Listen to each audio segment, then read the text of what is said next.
Sharp, that's when the signal shines in. Got the mic set up and the camera spin. Grab a coffee, pull up your chair, join the drive, 'cause the only place to be on a Monday night at 9 is right here, alive. We're drilling down deep on the legend of fur, the biggest mystery ever did stir. It's Sasquatch Watch Radio. Tune into the same with Gary Kendrick hosting with King. He's heard the howls, he's caught the form's trace, a true seeker leading the chase. Something stirs out in the shadowy wood. Let's uncover it together, just like we should. The team is geared up, the map is laid clear. We bring expert voices where the facts appear. We feature top names on this digital plane, from Meldrum's big theories to Strange Rich Strain. With Lyle Blackburn and Scott Violet online, we chase the elusive one sighting at a time. It's Sasquatch Watch Radio. Tune into the screen with Gary Kendrick, host of the scene. He's heard the howls, he's seen the dark form, a true eyewitness leading the storm. Something is lurking out in the dark wood. Let's find it together, just like we should. We give you the legends, the truth laid raw, and a unique track for the tale of the law. So subscribe to the channel, heed the lead. We're planting knowledge, pulling up the weed. Yeah, Monday night, 9 Eastern, YouTube Live. Sasquatch Watch Radio, where the quest thrives.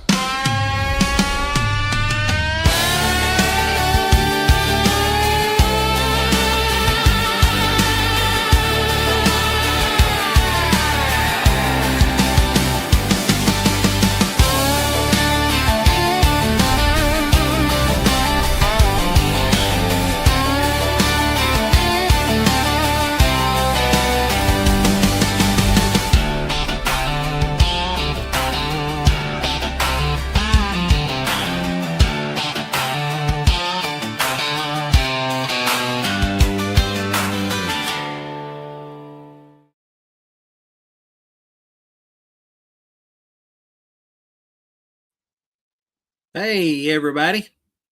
Good Monday evening. Today is July the 27th, 2026. Got an interesting show for you tonight. I don't think my guest is going to be able to make it. Wes has got some mechanical issues that he's working on right now, so I don't know if he'll be able to make it, but that's not going to slow us down. We're going to get right into it and try to get to the bottom of a few things if we can. Wanted to talk about tonight. It's fairly sensational. The exhibit actually made the New York State Fair, the big New York State Fair. It was DAC, D-A-C-K, the Bigfoot, and it was supposedly found by Charles Stewart, also known as Snake the Bigfoot Hunter. Dicken's alleged 8-foot tall, 300-pound Bigfoot corpse discovered in the Adirondack Mountains. It's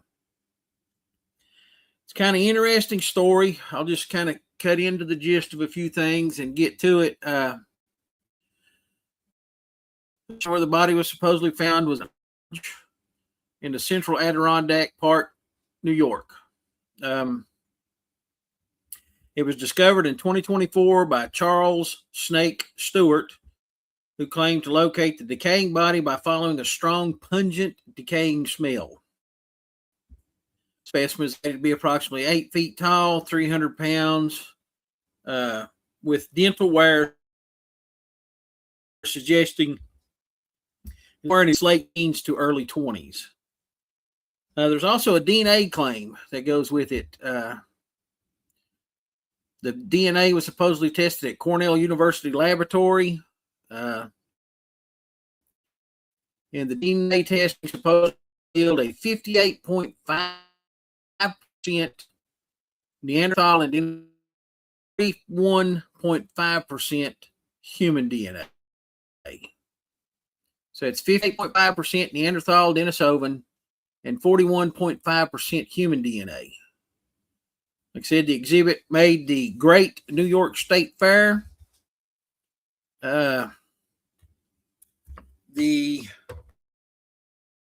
cryptozoologists have found it, Snake the Bigfoot Hunter, is that he's met with a lot of resistance to his body and things like that. And I kind of want to get into that a little bit, talk about some of the things that Mr. Charles Stewart says about his specimen and some of the things that kind of go along with it. Now, by no means am I saying that this specimen is 100% authentic or anything else. And with that being said, by absolutely no means am I saying that this is, a large hoax. I just want people to follow the evidence. Hop in here and press with Thomas Steenberg. Always glad to have Thomas on the show. I have a feeling another Rick Henson with another Iceman. It's similar, and there's a few differences, which I'll get into that a little bit as we get along. One of the first things that I wanted to bring up was the height and weight. According to what was said, the estimated height is 8 feet. With an estimated height of 8 feet, it's not as big as the tallest recorded human, which was Mr. Robert Wadlow, who was medically documented as being 8 feet 11 inches. Mr. Wadlow had a disease that caused of human growth hormone to be dumped into his body, and his height was exceedingly tall, 8 feet 11 inches. That's a big one. Mr. Wadlow was also very slim built. He was not a very heavy looking man, but at the time of his death, he was approximately 22 years old. He died in 1940. He weighed 439 pounds. And I kind of see a little now the body of Dagger to be slim. I'm not going to dispute that a bit. It's really slim. 8 feet, 300 pounds. Mr. Stewart, who found the body, says that he believed that it might have been bludgeoned to death by another Bigfoot, either in a or from some aggressive mating.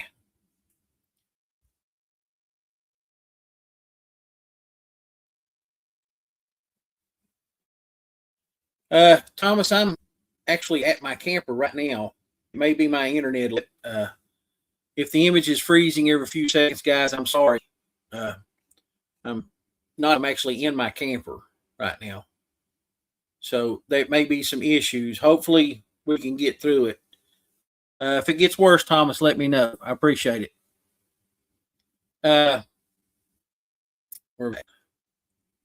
Aggressive mating or territorial. Supposedly Dax was found in a poison ivy patch, and he was decaying smell, so it was really strong, so he could follow his nose to it. Now everybody's heard, Bigfoot has a specific smell and all this other stuff. Some people have experienced the smell. I've never experienced the sulfur rotting meat, whatever smell. I've never experienced that in any of my Bigfoot encounters, which, it may not have been, a lot of people theorize that sometimes gland as a warning. So it may have been, in fear or it may have not, and I was just smelling. So it's hard to say. But a pungent, rotting smell is what led Mr. Stewart to this body. The body, Mr. Stewart says, had probably been dead for a couple of days, probably about 2 days, when he found it. The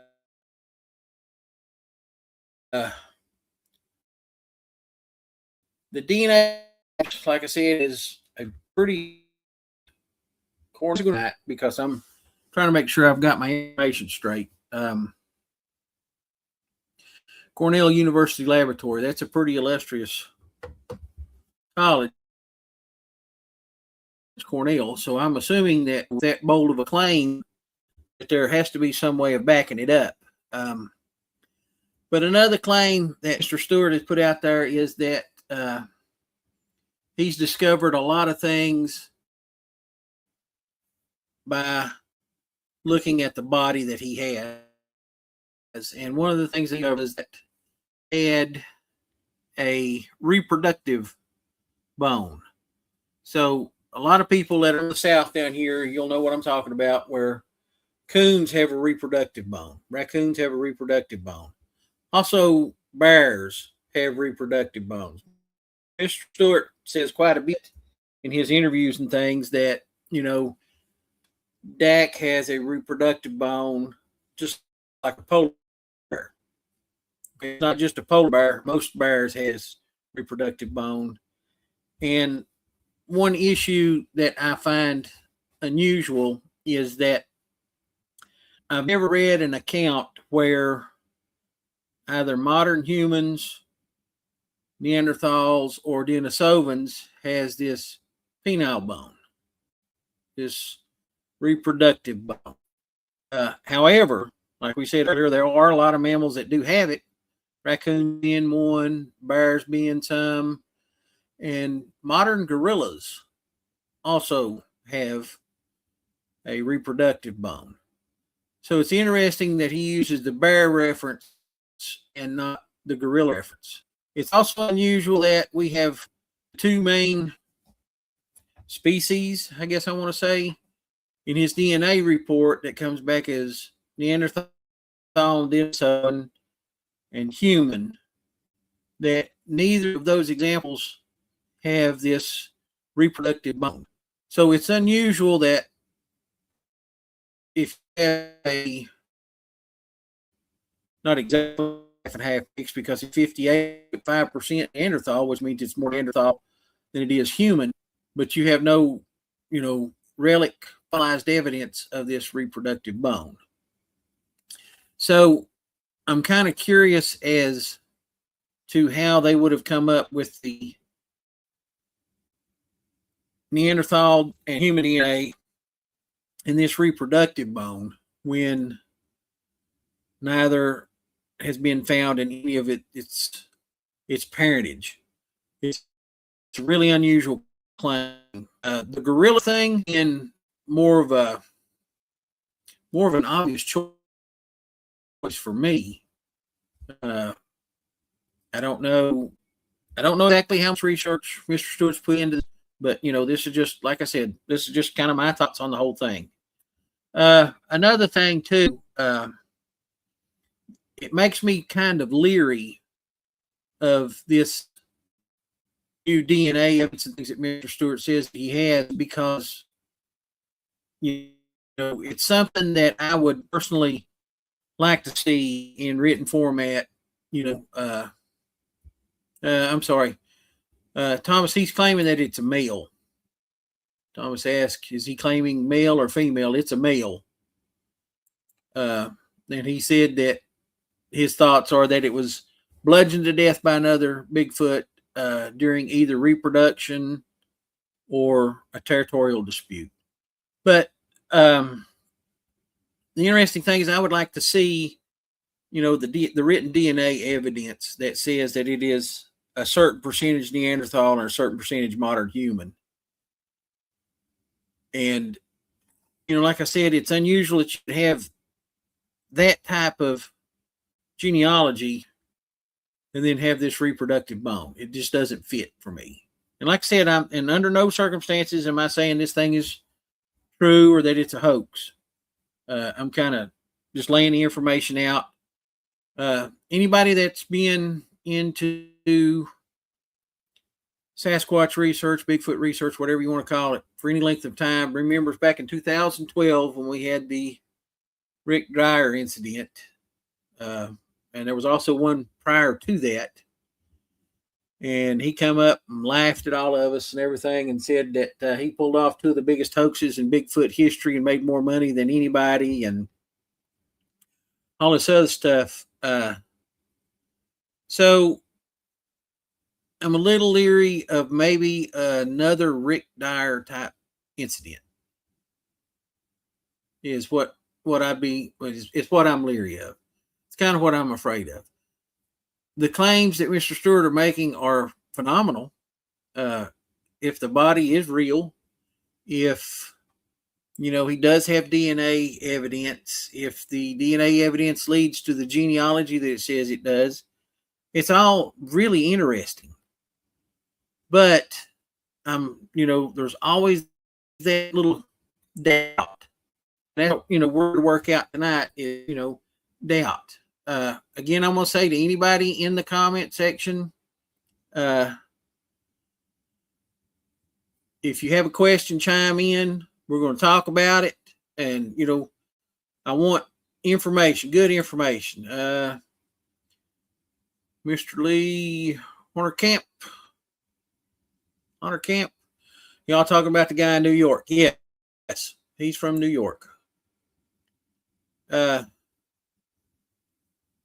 It was in New York. I'm sorry, we had another comment here. The body was found in New York, and the researcher is also from New York. Children, if I can get this computer to act right, it'd be a great thing. There we go.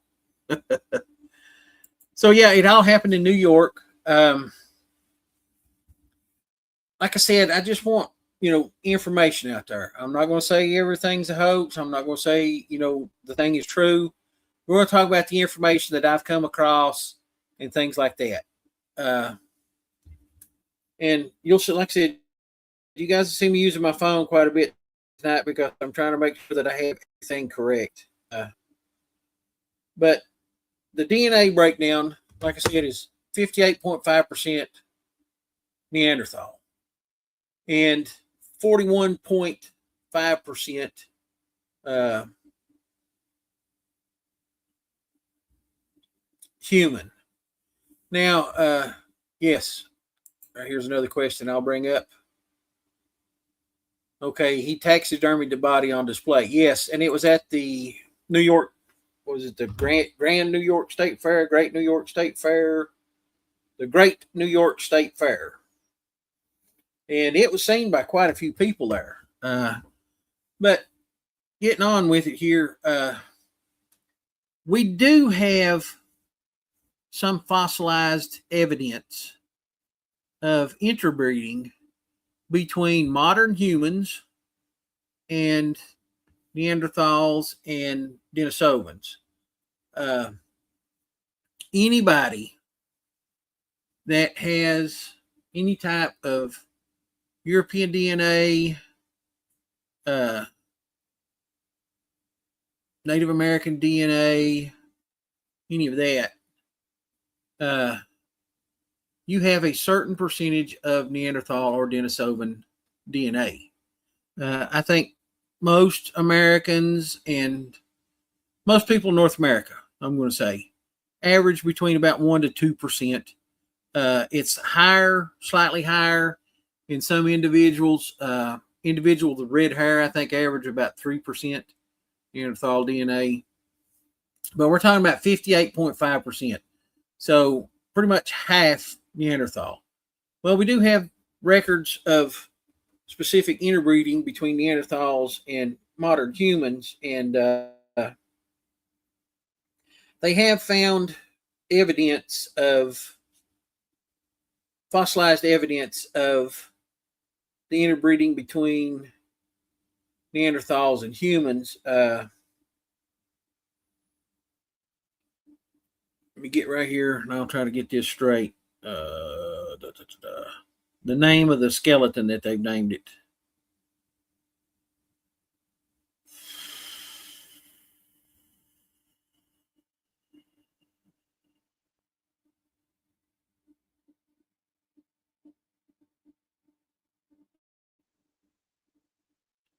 Or children, if I could find it, it would be a miracle.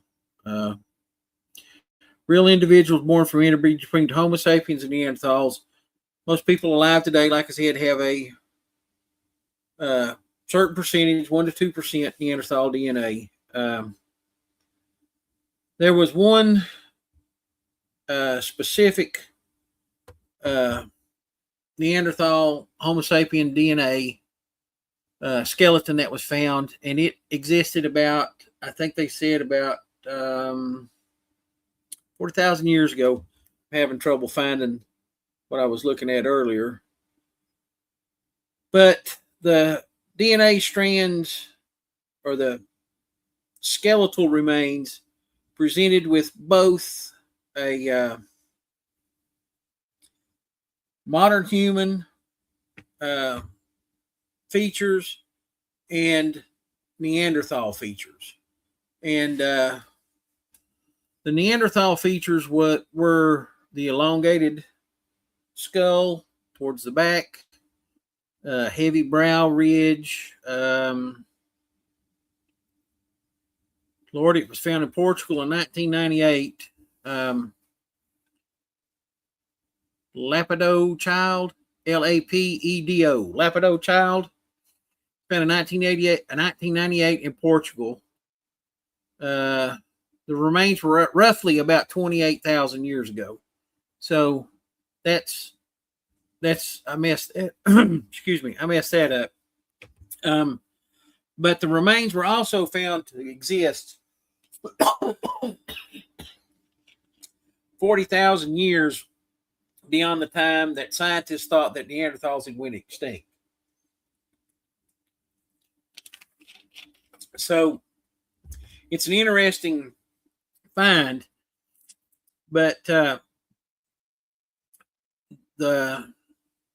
Lapido child remains showed the remains of a child with both human and Neanderthal DNA. Excuse me. It had a robust upper body and smaller femurs and leg bones. Like I said, the skull was elongated towards the back, similar to the Neanderthals.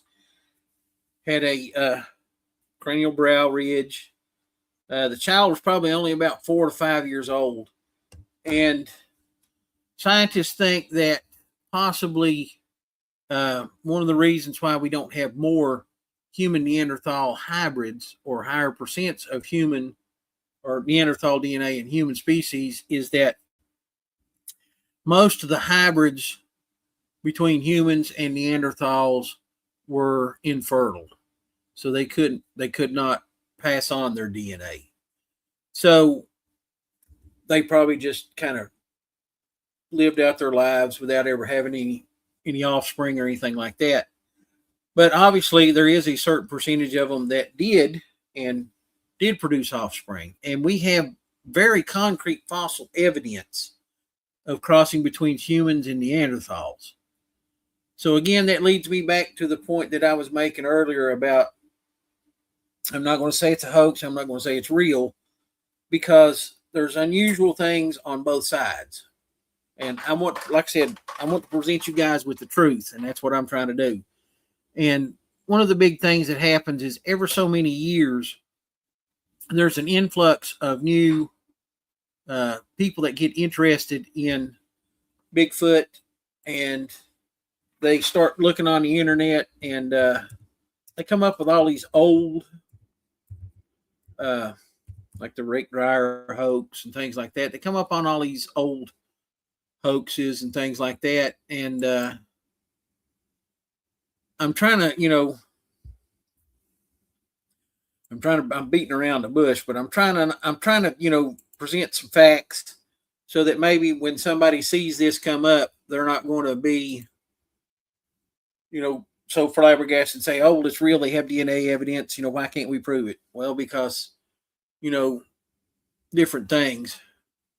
Thomas says, Mr. Steinberg here. Also, Cro-Magnon and Neanderthals, when they met, probably killed each other on site back then. And that's true.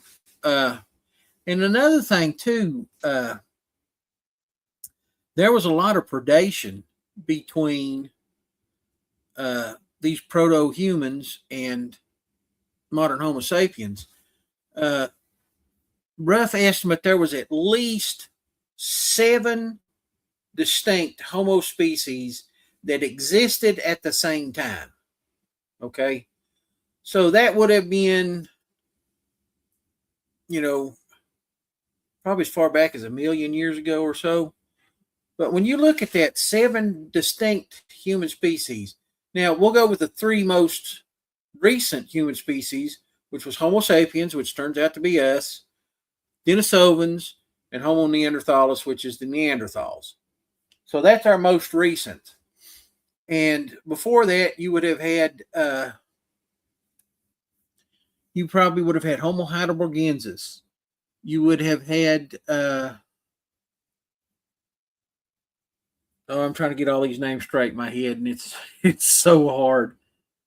The upright man. I'm trying to think of what the name of that was. But anyway, you had these other, not exactly humans, but close to human, existing. Homo erectus, thank you very much, Wizard. So you would have had all of these that existed together, and they probably preyed on each other. Now, we all know from scientific fact that Neanderthal bones have been found with cut marks on them, scrape marks on them, where they have been butchered. So they think that it may have been other Neanderthals that may have been eating their dead to prevent starvation, or it could have possibly been other Neanderthals that had attacked this specific Neanderthal food source. None of us were around then to know, so we're all guessing at it. Another thing, too, is they have found human, Homo sapien, fossilized bones that are the same. They've had cut marks on them. They've been burnt, so they were actually eaten at the same time. So everything was kind of preying on each other all at the same time.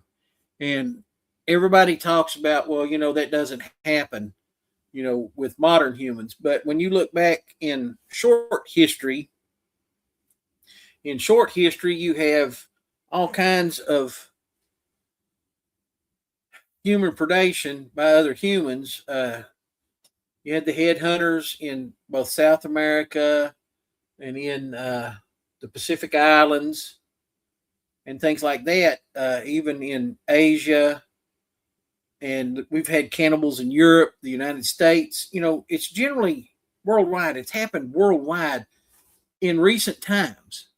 So in recent times, we've had human on human predation, where humans have killed other people and eaten them.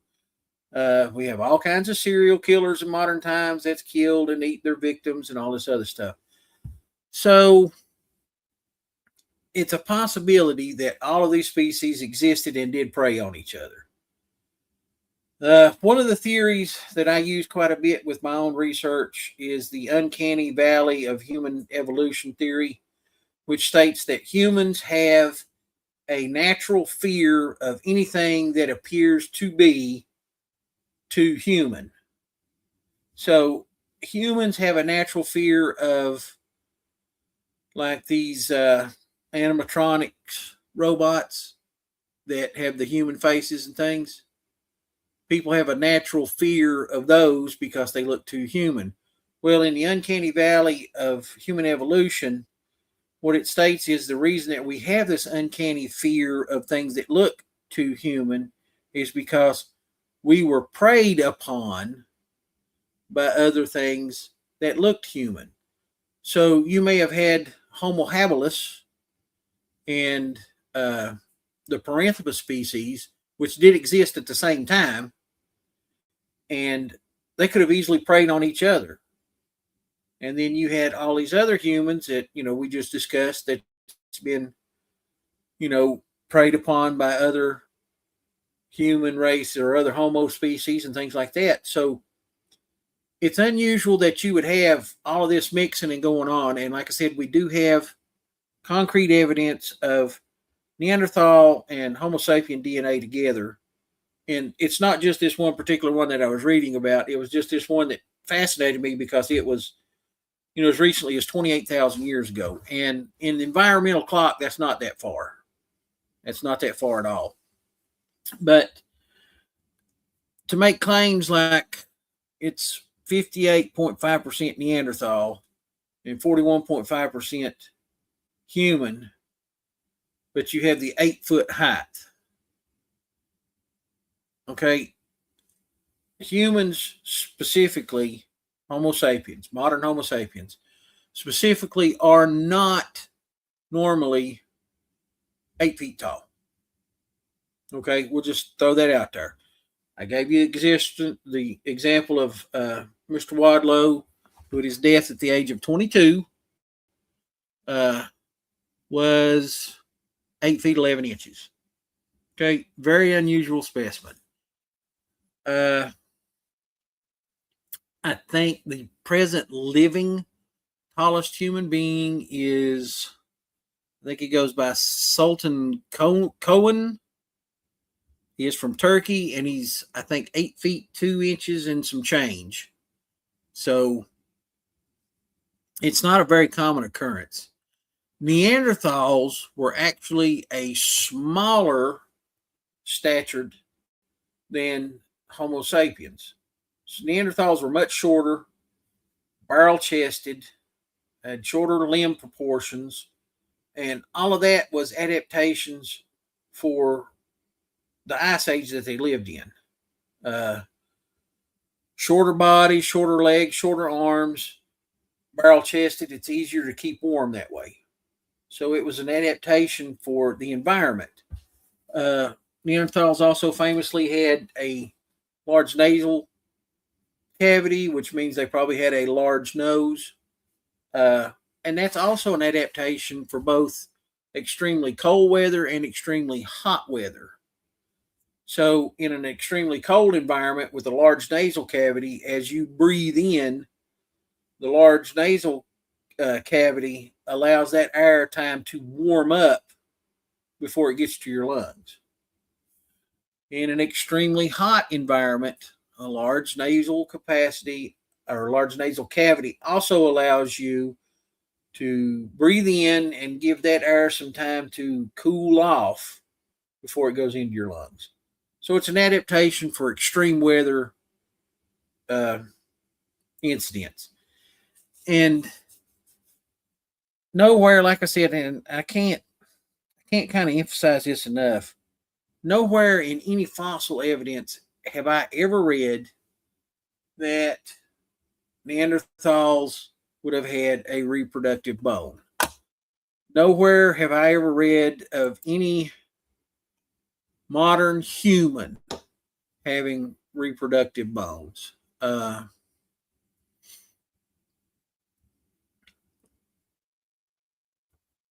Okay, hold on right here. Sasquatch Wizard has a good one right here. Hang on, Wizard. I'm going to bring you up here, buddy. Ancient Homo sapien genetics shows a specific gene that supports a competitive behavior that Neanderthals lacked. It's thought that we may have outcompeted Neanderthals, and that is true. Genetics and gene work throughout our primitive ancestors and things like that plays a lot into how we as modern humans are today. A good example is people of Native American ancestry or mixed Native and Euro ancestry have a high incident of addictions. And it comes from the genetics of the Native Americans, which was they were kind of an addictive personality type people because that was also a survival trait for them. So with the introduction of things like alcohol and things like that, the addiction rate for natives went way up. And it's all genetics. It has a lot to do with it. Now, I'm not by any means saying that Sasquatch, Bigfoot, Suklu, whatever you want to call it, is not some type of hybrid. That's actually one of the theories that I work off of. I'm in this camp and I'm split. I'm a terrestrial animal guy. I think that Sasquatch has been on this planet for as long as there's been people here to see it. I think that Sasquatch is either some type of pre-human, some type of, relic hominid population, or it is some type of hominid hybrid between some type of relic hominid and modern humans. And then I have kind of a third, kind of the curveball effect, that it could be some type of primate that has went this long without being documented. Now, whether that primate is in the Homo sapien camp or whether it's in the more modern ape camp, I don't know. At this point, like I said, we're all guessing when it comes to Sasquatch to start with because, we don't have the scientific evidence that we're looking for. But with Native American stories, there's all kinds of Native American stories about how Sasquatch would take Native women and reproduce with them and have viable offspring. So that means that whatever it is, it has to be close enough genetically to humans to breed and produce offspring. I got some more comments coming up here.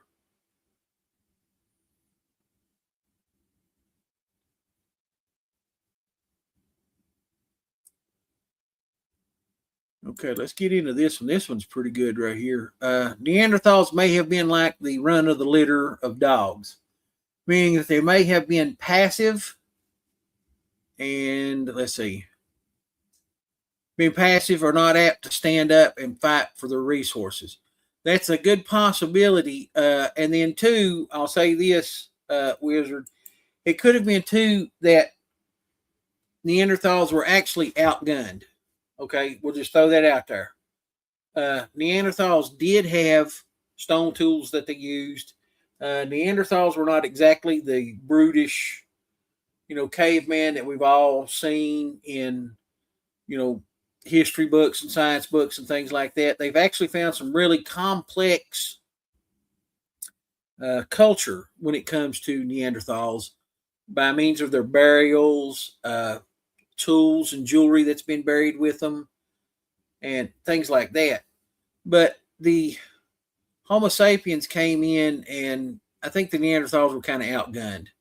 Homo sapiens were a little bit better, and I mean, I hate to say it like this, but all of this makes sense when you think about it. If Homo sapiens weren't the more intelligent species, then we all wouldn't exist. We'd all be a different species of human than what we are. And that's just cut and dry. But I do think they were outgunned as far as technology went. I think Homo sapiens were a little bit further along when it came to, even their primitive technology. They were a little bit farther along. Now, that brings up a good point. With technology, as far as stone tools and things like that goes, I don't see any evidence, and this is kind of my thing. I don't see any evidence that shows that Sasquatch, Bigfoot, whatever, is making stone tools, using fire, building complex structures. And I know I'm going to get some hate for that here shortly, building complex structures. What about the stick structures and things like that? When I say complex structures, I mean Neanderthals actually used mammoth bones and skins to make a hut to weatherproof them. And with that being said, it insulated them from the outside temperatures. So I don't think that Neanderthals were as capable of surviving outside as what the modern Sasquatch is. Whether that's a difference in the amount of hair that they have or whatever, it's definitely kind of leads up to something. So you have Neanderthals building these complex structures. However, you have Sasquatch that builds these teepee-style stick structures or whatever kind of stick structures. And yeah, I know we have the grass man hut thing that they found. All of these things are not really complex structures. It's just kind of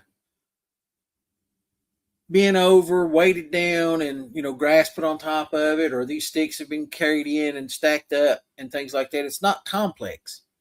So that kind of makes me think that Sasquatch doesn't have that level of human intelligence like what the hybridization that's being mentioned with this one would have. Got another one right here. IBFRD. Okay, I can't pronounce that. So flat teeth, most likely not an ape primate. Tooth structure is really important when it comes to some of this genetic stuff. An easy way that some people check for it's kind of a cheat code. Like if you have native DNA, everybody, the first thing to think of is the high cheekbones.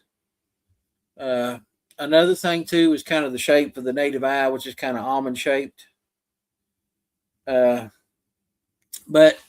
Native Americans actually had a slightly different tooth structure than Europeans did. Native teeth are kind of shovel shaped. So you got that kind of curve, and you got sharp ridges across the bottom. That's the native teeth. So dental work is a big indicator. Mr. Thomas Steenberg says we outbred them, and that's, yeah. I think, like I said, the technology of the modern humans was a lot further along than the Neanderthals ever were. Yeah, that's a good point, Thomas. I'll bring that one up too. That goes along with what I just said. Have yet to hear of a single witness reporting watching a Sasquatch build or staying in any structure. I don't think that Sasquatch really requires any type of structure. I think it's kind of like a bear. I really do. I think a bear can survive, outside in the temperate temperatures. Here where I live at in Virginia, our bears don't really go into full-blown hibernation, which Mr. Steenberg lives in Canada. I'm sure those bears up there probably do go into full-blown hibernation, but we don't here. Bears here will sleep during the worst part of the weather. And, it's not unusual to have, 60-degree days sometimes anymore. I'll say that anymore in December and January. So these bears wake up then and come out and move around. But I don't think Sasquatch really requires any type of structure to survive. And again, too, we have right here, some Sasquatches are smarter than other Sasquatches. That's true. And again, some people are smarter than other people. It's the same thing throughout the entire animal kingdom. And with that being said, too, I think a lot of that kind of depends upon what they have experienced in their life. If you've had a bear that's, been run off from trash cans and things like that, after a while, they'll just stop trying it. However, if you have bears that continue to come into these trash cans to feed, then those bears will continue to come into that trash can to feed. If there's no negative repercussions, then it's, wide open for them. So I think that's got a lot to do with some of Sasquatch's intelligence too. And I've said this on the show several times too. And it's kind of like I said, it's kind of one of my own theories is that I don't see the human intelligence in Sasquatch. I see a great deal of animal intelligence, a high level of intelligence, but not necessarily human intelligence. And I know that's some people are not going to understand that, but that's my theory. They're not as intelligent as modern humans are. The only instance, let's see what Thomas says right here. Sasquatch Wizard said, Thomas, the only incident I'm aware of is the Michigan Aboriginal Project claims that the video of eye shine within a teepee type structure. Tracks filmed afterward. If it's true, of course. And, like I said, I don't really understand the stick structures or anything like that, what they mean or anything else like that. But anyway, kind of getting back onto the subject, I've managed to waller off the subject. I'm sorry. But getting kind of back on the subject of Dak, the 8-foot tall, 300-pound Neanderthal Homo sapien hybrid. So Dak has been taxidermied and is in a display case. It has a thick coat, and I mean thick coat, full covering of what appears to be a kind of reddish brown hair. Dak has a unusual shaped face. I'll say that. The extreme wide nose, which I'll say this, the width of the nose on Dak is really similar to what I saw in my sighting back in 2006. Very similar. Not so much the structure of the nose, but the width for sure. Dax has a really humanish face. Very unusual. The Bigfoot that I saw that I had my visual sighting was really large. It was probably 8.5 feet. I'll throw out a weight estimate, and I know you guys get sick of me talking about my encounter, but that's what I draw a lot of my own personal research from, is what I physically saw. So in my personal sighting, the weight was probably anywhere between 800 to 1,200 pounds. This was an extremely large individual. Just taking a rough guess from its chest to its back, or its back to its chest, however how you want to go, probably 3.5 or 4 feet thick. And another thing too is the Sasquatch that I saw was covered in hair, but it was not covered in a thick coat of hair.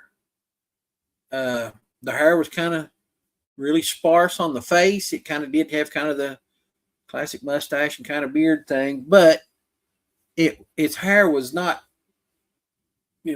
that thick on its chest. You could still see skin. So Dak has this extremely, extremely thick coat of full body hair. Now, I'm not going to say again that,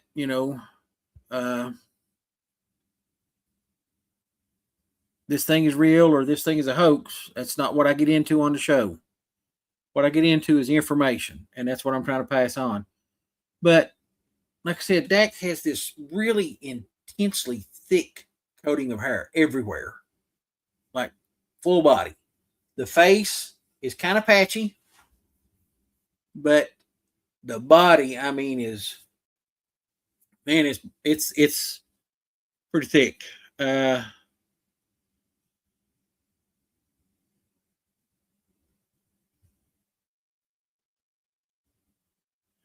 Okay, I'll get into that in just, Thomas. I'm gonna get back to your comment in just a second. Sasquatch Wizard, I'm gonna bring yours up right here. If Dak is real, it appears to have a thick prime coat, tight to the skin like regular animals. And yes, it does. And that is not at all what I experienced myself. So that leads me to some suspicion. In my own personal sighting, like I said, the hair was not, man, it was not that thick. And I mean, Dak's wearing a full hair suit. I mean, and I'm not saying it's a suit, but his entire body is covered in thick hair. And like I said, that's not at all what I've experienced. And that's, not at all what other people have relayed to me that they have experienced. We'll bring up Thomas's comment right here now. I take it the police have shown no interest in someone displaying what he claims are dead human remains. It's gotten some media attention. It's kind of like everything else, and I'm going to say this. It's kind of one of those things. I mean, and I'm going to throw this out here again, and I hate bringing up bad stuff. But, like I said, Rick Dyer, he propagated these hoaxes on us. And his claim was that I made more money than anybody else in Sasquatch for this amount of time. And it was all a hoax. And Sasquatch is not real and all this other stuff. In my opinion, and I've been told my opinion is not worth much, if you are tricking somebody out of their money, it should be some type of punishable offense. And it doesn't seem to be getting any police attention, to be honest with you. Let's see what the wizard has to say here. Thomas, Steve Cull, and Ken Gethart went to New York Fair to observe Dak. Steve researched Stewart the Bigfoot Hunter, and based off the guy's tattoos, he's lying about his name. Steve did a show. I'm going to tell you right now, that Steve Cull's on the show. I like Steve. He's a really, really resourceful guy. Really nice guy. Really resourceful. That's not somebody you want digging into your stuff, because he's going to find something. He's going to find something. Yeah, and then too, right here, we'll bring this up. The theory sounds good, but the stuffed Bigfoot is most likely a fake. And that's, that's kind of one of the reasons I wanted to talk about this tonight, is hopefully, somebody down the line who is new into this will see this thing and say, oh, wow, hey, they were talking about it way back then. So, my thing is I want to promote honest research in the field. I want people to look into real evidence, real things. And I know Thomas is on here tonight, but I say it quite a bit on the show. I'm going to steal his line. Follow the facts. Just the facts. So you got to take your evidence seriously. And I'll just be honest with everybody watching. I don't think the U.S. government would allow a 8-foot tall, 300-pound specimen of a Bigfoot body to be displayed? You might call me a conspiracy theorist or whatever, but that's just my thoughts. Yeah.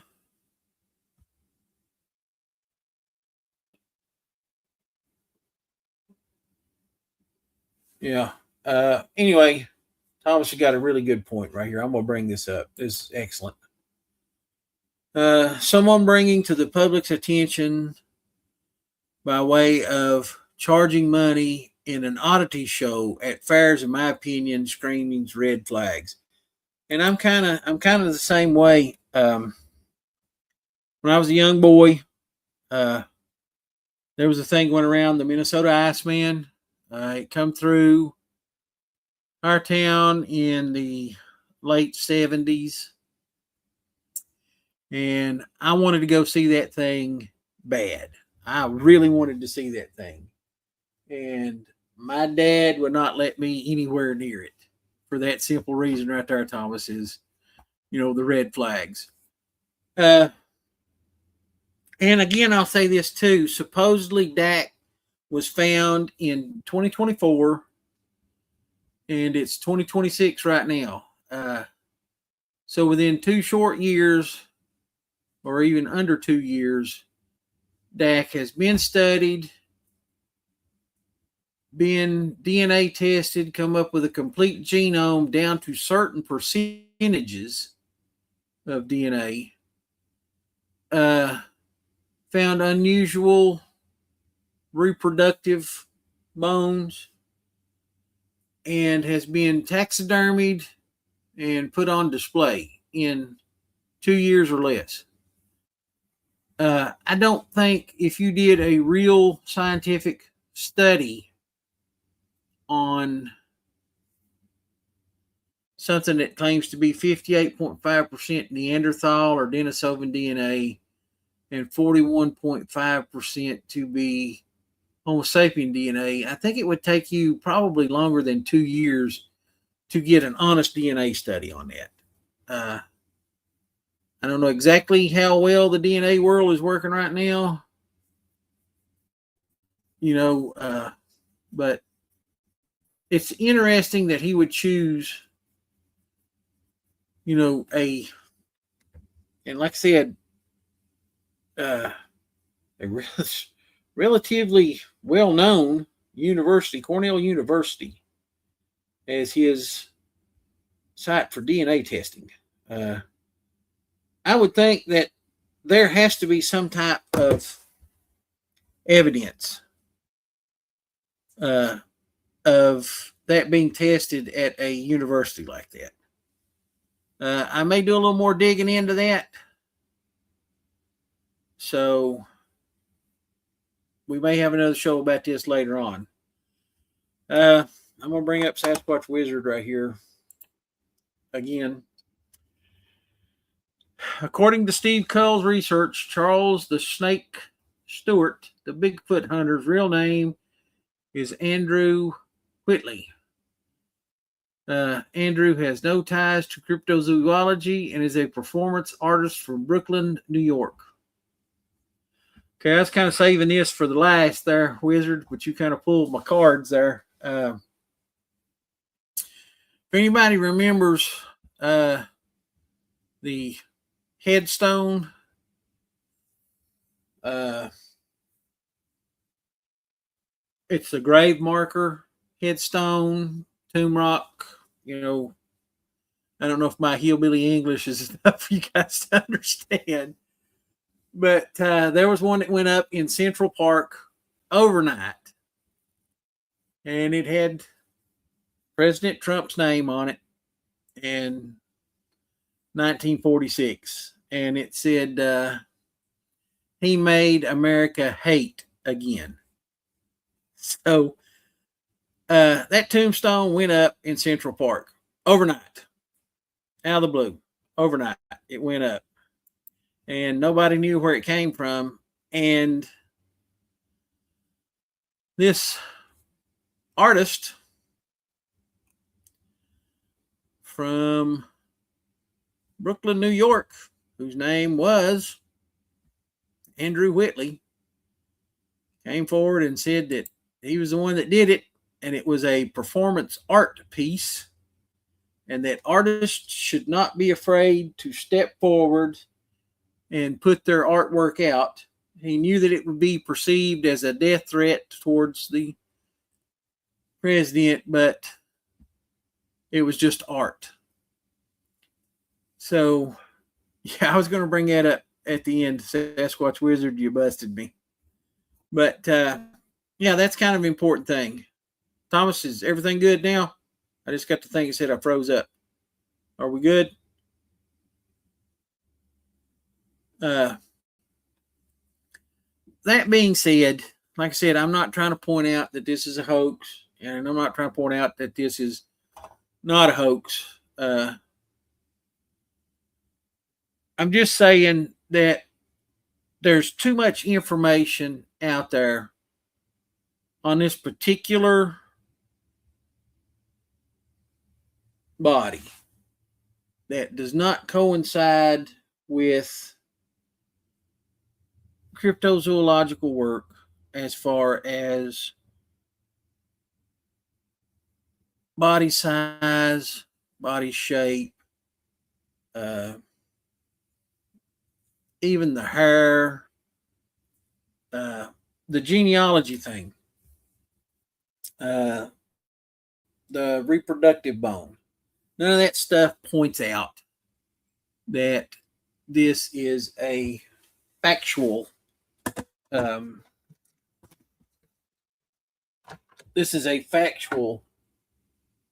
specimen. With that being said, too, there is some really unusual things that was brought up. And I'll start again with the reproductive bone. And Snake the Bigfoot Hunter uses the polar bear terminology a lot. It has a reproductive bone just like polar bears. Okay, it's not just polar bears, which I brought up earlier. It's all bears and other mammals like raccoons and other mammals. And modern gorillas have a reproductive bone. So I think if I was going to try to hoax some information, I would have went with the modern gorilla reference over the polar bear reference. And I hate to say this, but everything in, this whole video right here may come back to bite me in the tail one of these days. But with the invention of the internet, nothing is temporary anymore. You can't go back and say, oh, I did not say that, because here's the evidence and it's permanent. It's not going anywhere. It's all right here.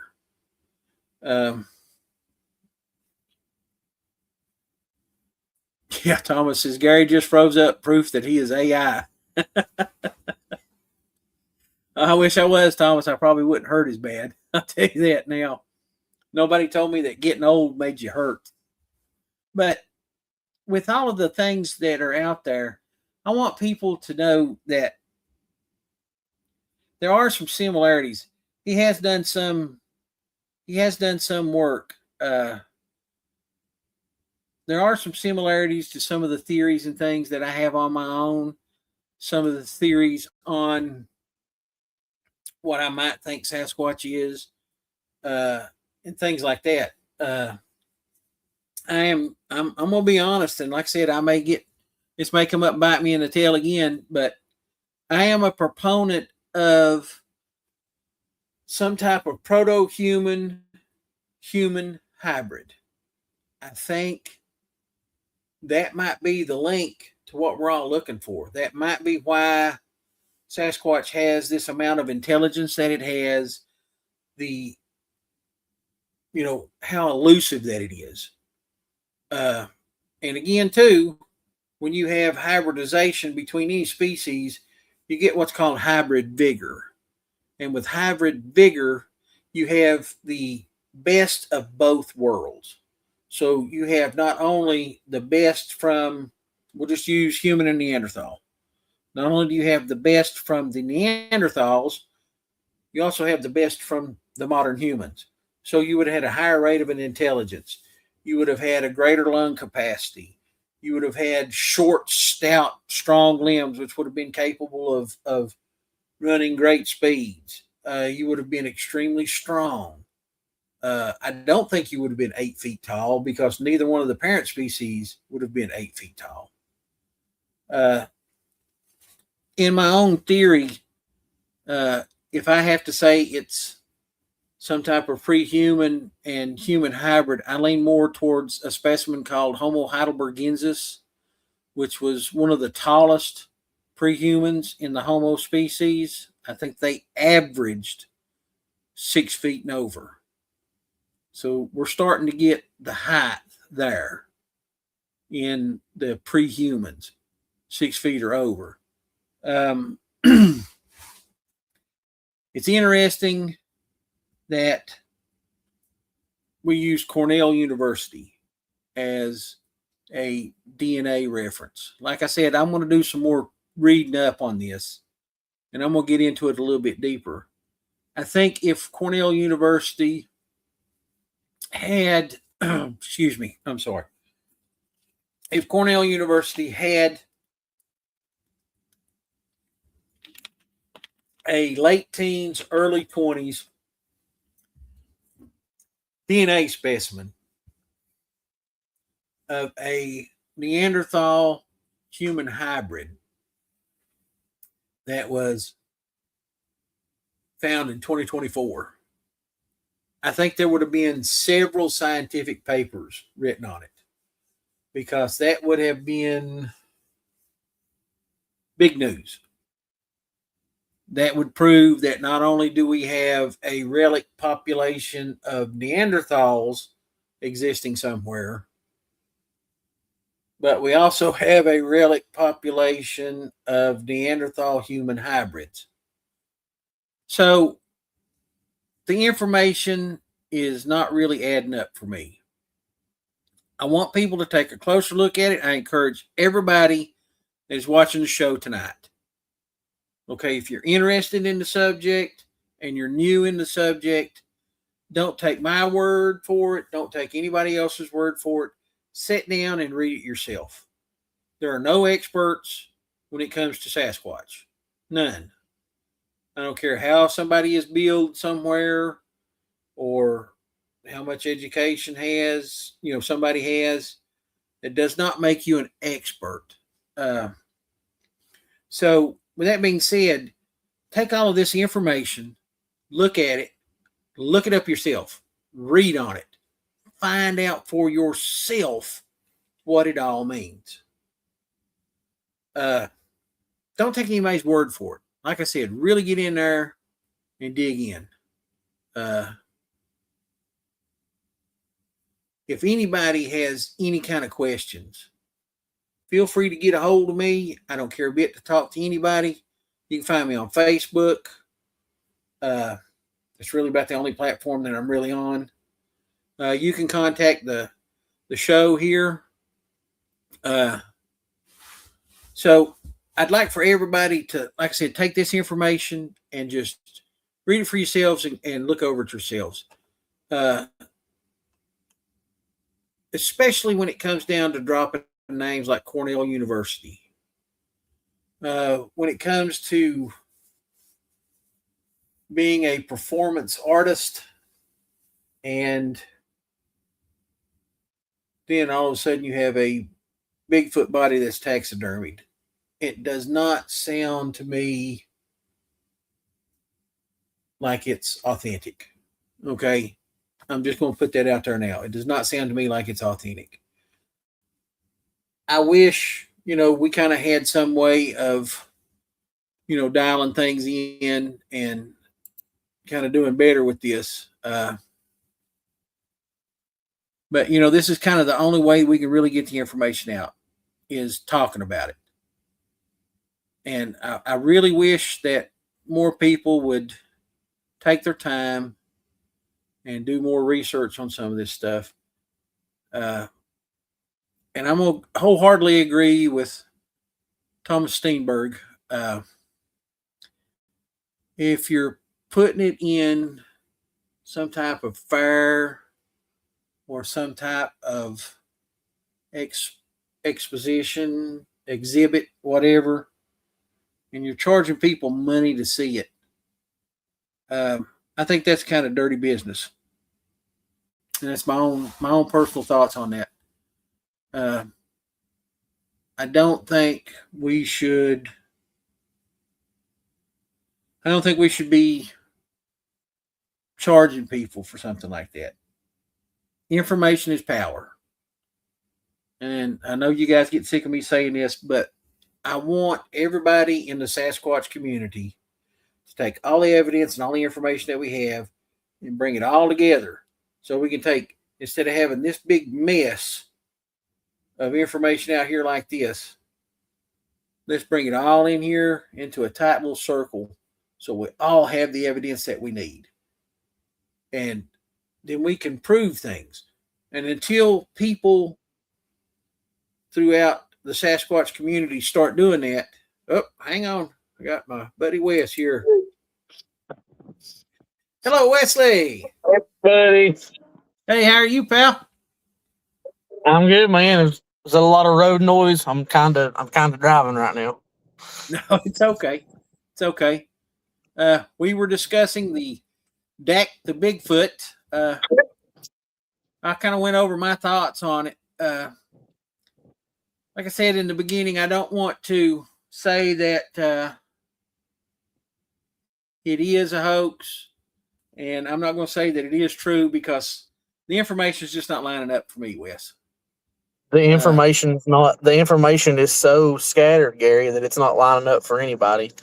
I would love to say that it's a real thing because until there's a body or until there's bones or unrefutable DNA evidence, everybody's going to say, oh, Sasquatch isn't real. Sasquatch isn't real. You and I know better.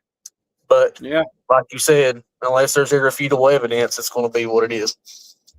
And, that's kind of, that's something else I brought up earlier too, was that's kind of the point of me talking about this is ever so many years, probably about every 5 years, you'll kind of get an upswing of people in the community that get interested in Sasquatch, and they get on the internet and they look at this stuff, and then you have old hoaxes that keep coming up over and over and over.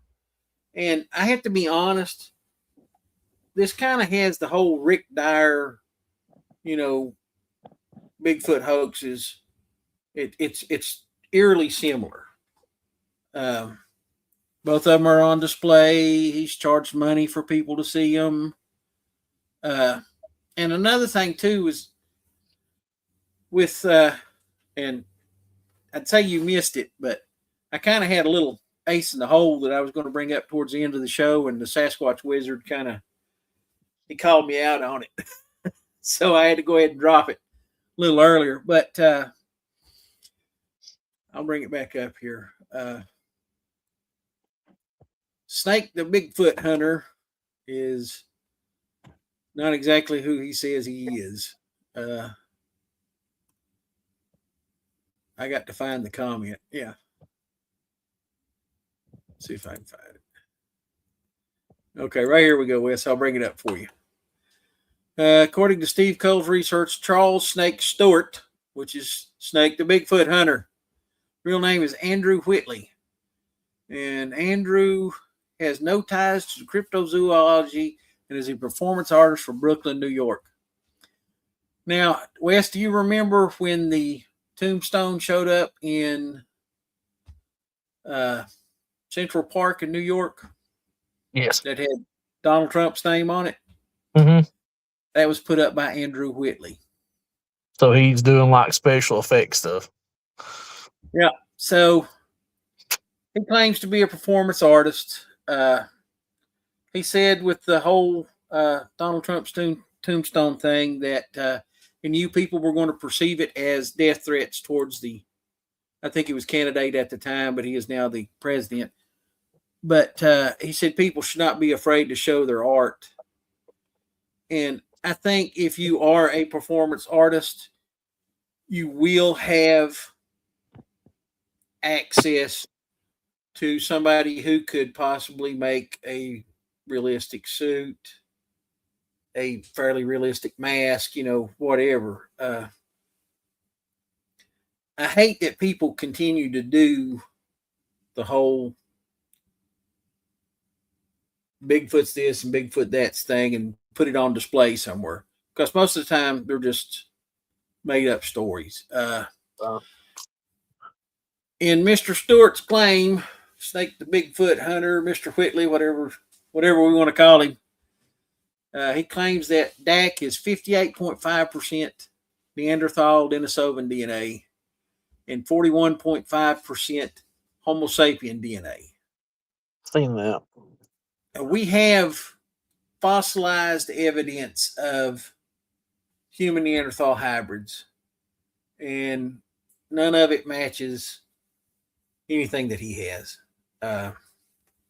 Another thing, too, that we brushed over pretty quick was in the Sasquatch that I saw, and which was more likely the Sasquatch that you also saw, the hair that it has is more like hair and not a thick coat of fur. However, when you look at Dak in his display case, he is covered with a thick coat of fur all over. What really gets me about it, Gary, is the size dimensions that he's claiming. He's claiming that Bigfoot is, was it 8 feet tall? 8 feet tall. And only weighs 300 pounds. Mm-hmm. I brought up Robert Wadlow. Yeah. Who was 8 feet 11 inches. That was he's the tallest human to ever exist that could be proven medically. He was 8 feet 11 inches at his death at the age of 22. And he weighed 439 pounds. And he was skinny. And he was a slim man. He was a slim man. He was skinny. He had, I mean, it's going to sound crazy when I say he had a small stature, but I don't mean that. I mean, he was narrow. How about that? Mm-hmm. He had a narrow stature.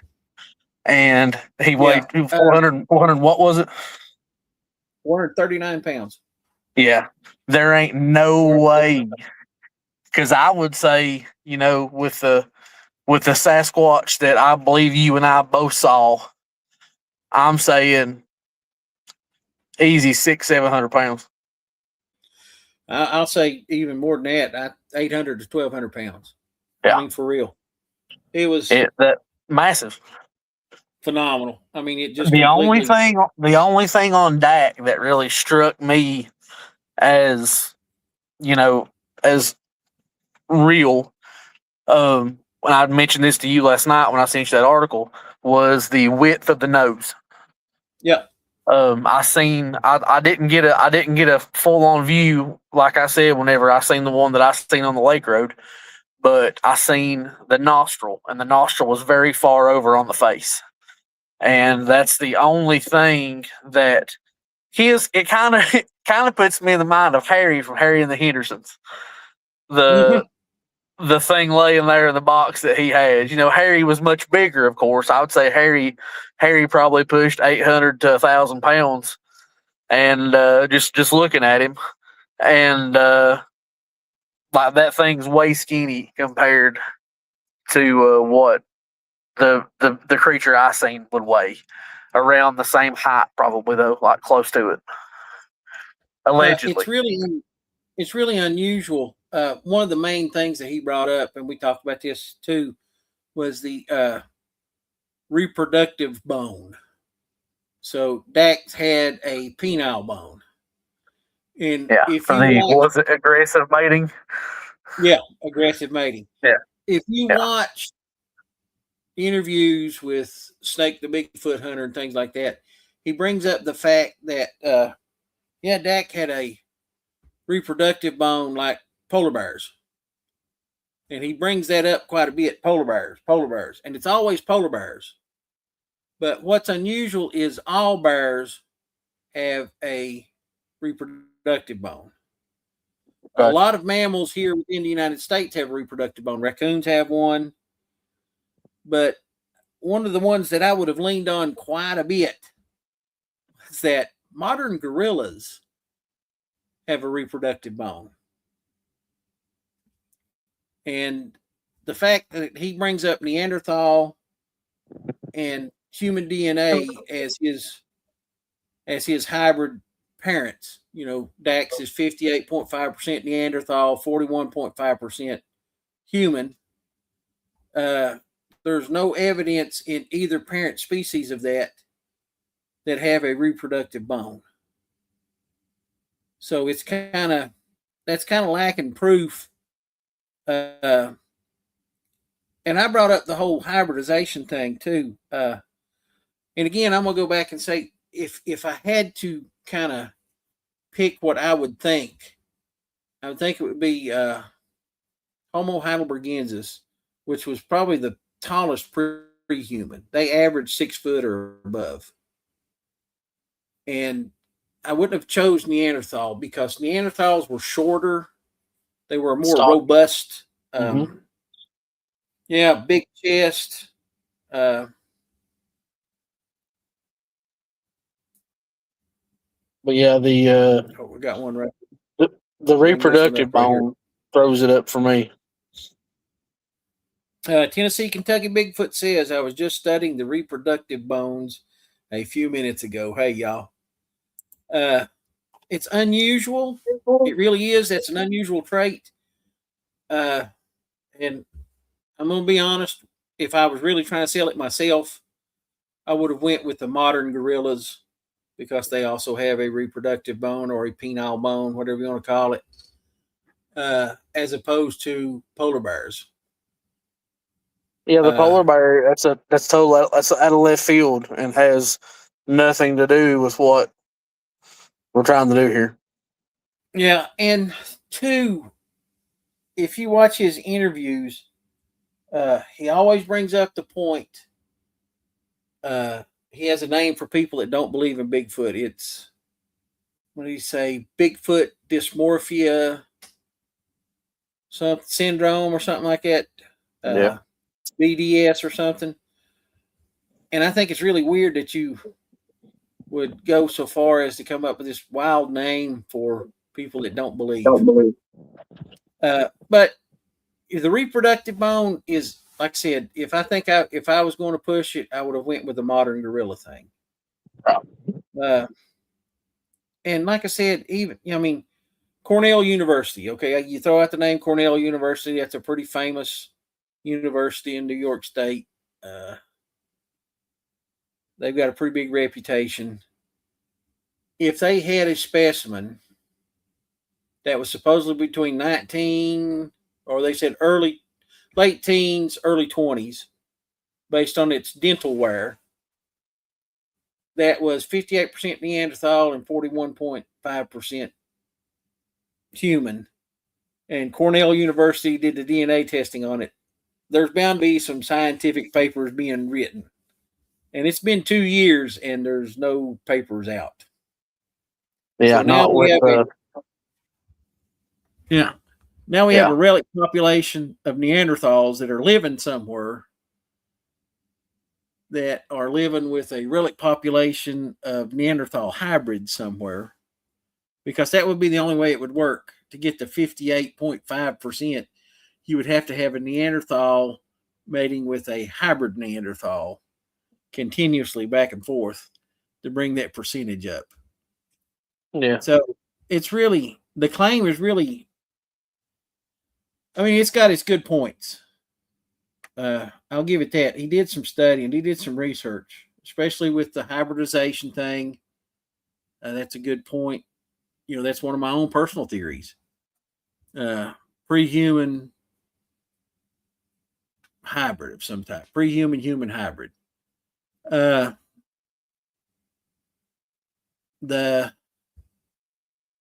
Neanderthal human DNA thing, that was off, but I mean, it was a good shot. The where he found it at, in a pile of poison ivy. Who would, Yeah, and you seen the pictures of how it was just laying there, like it had been placed there. That, but ever since you told me that guy's not who he says he is, I mean, I didn't get to do. I've been running around like a crazy person today, trying to get stuff ready for tomorrow with the food truck, and I've not got to do a whole lot of research aside from a couple of stories that I had sent you. But my buddy Jesse has been sending me some pictures of another creature that someone has claimed that it's a body that's been frozen. And it kind of puts you in the mind of, you remember on the Flintstones where they had the water buffalo helmets? Yep. That's heads, kind of what it puts you in the mind of, a water buffalo helmet without the horns. He's actually got one where the head's been dissected down the center. Yeah. And the brain looks like it's about this big. Yeah. And there's all kinds of other tissue around it. It doesn't make any sense to me. Yeah, I would like to know what that is. Yeah. Unless it's just a well-made, because, I mean, honestly, like, have you ever heard of anybody reputable saying, hey, we found a body, or we've found a gravesite, or we found anything? Man, there's so many things that are out there. I haven't found anything credible yet. I mean, I'd be looking. I dig into it pretty deep. But my thing is, retrobable, when you find something that you think is real, you have to look at the person that finds it in the context of the show.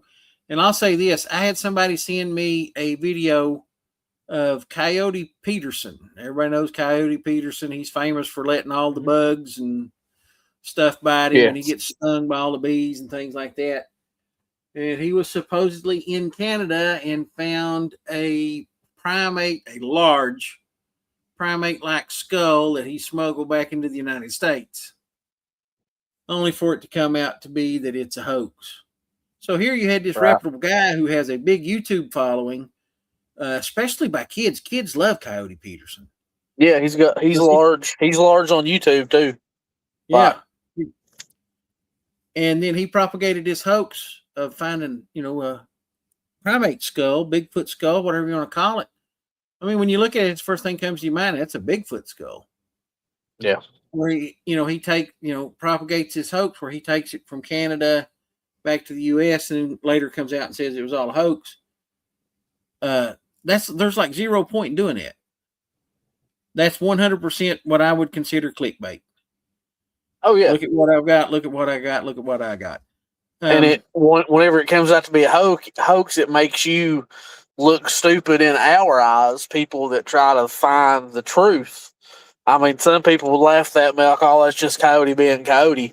But whenever you're trying to find an answer to a question that you really want to know the answer to, it makes that person look dumb, in my opinion. Yeah, and it really does. And it throws a lot of shade towards people that are actually trying to do real stuff. Legit research. Yeah, it's all a big joke. That's what everybody talks about. It's all a big joke. As far as, I'll say this, probably one of the most compelling stories that I've read about a Bigfoot burial, and I hope I'm not going to get in trouble for this, but I'm going to name the author and the name of the book. The name of the book is Enoch, and it was written by Autumn Williams. And Autumn Williams was from, I think, Oregon. And she had a Bigfoot blog back in the day. She was even on a kind of a cryptid TV show. I don't remember the exact name of it right now. I've tried to contact her. I'd actually like to have her on the show. So anybody that's listening that might be friends with the author, Autumn Williams, who wrote the Bigfoot book, Enoch, let her know, I'd really like to talk to her on the show. I think she'd be a fascinating guest.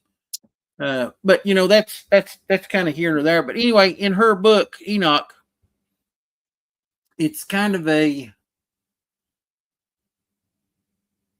second-hand, third-hand tale of a man who kind of through a habituation becomes kind of social with Bigfoot. I don't want to say he's a friend with Bigfoot because I don't think you can be friends with Bigfoot, but he becomes kind of social with Bigfoot, and in his association with Bigfoot, he's allowed to come like closer and closer and closer. And at one point in the Florida swamp, there was like a gathering, and he says he doesn't know whether this gathering is for mating, if it's just like a get together or whatever. But he said there was, and I don't remember exactly how many, but a large number of Sasquatch there. And there was a juvenile child, whatever you want to call it, that had passed away. And he described the burial in pretty great detail. Like I said in the book, it's a lot of detail. And it's kind of, like I said, second hand, third hand. You know, he's telling the story to her, or maybe he's told somebody else and they're telling it. I'm not sure exactly how it went now, because it's been a while since I read the book. But he described in great detail about how all the Sasquatch come together in this group, and they dug this grave, this massive pit style grave, and they put the body of the juvenile Sasquatch in there, and another Sasquatch had uprooted a young oak tree, placed that oak tree on top of the grave, and he said they kind of stomped around the grave, almost like a dance, I think is the way he described it. And they stomped the ground back out to where it was flat. So it was like there was no evidence of anything. Never know. Yeah. And I thought that was pretty fascinating, because that kind of has some points that might have some actual facts to them.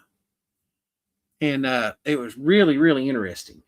And according to the book, he named the creature Enoch because that was a sound that he made. So it was almost like a vocalization, Enoch. Okay.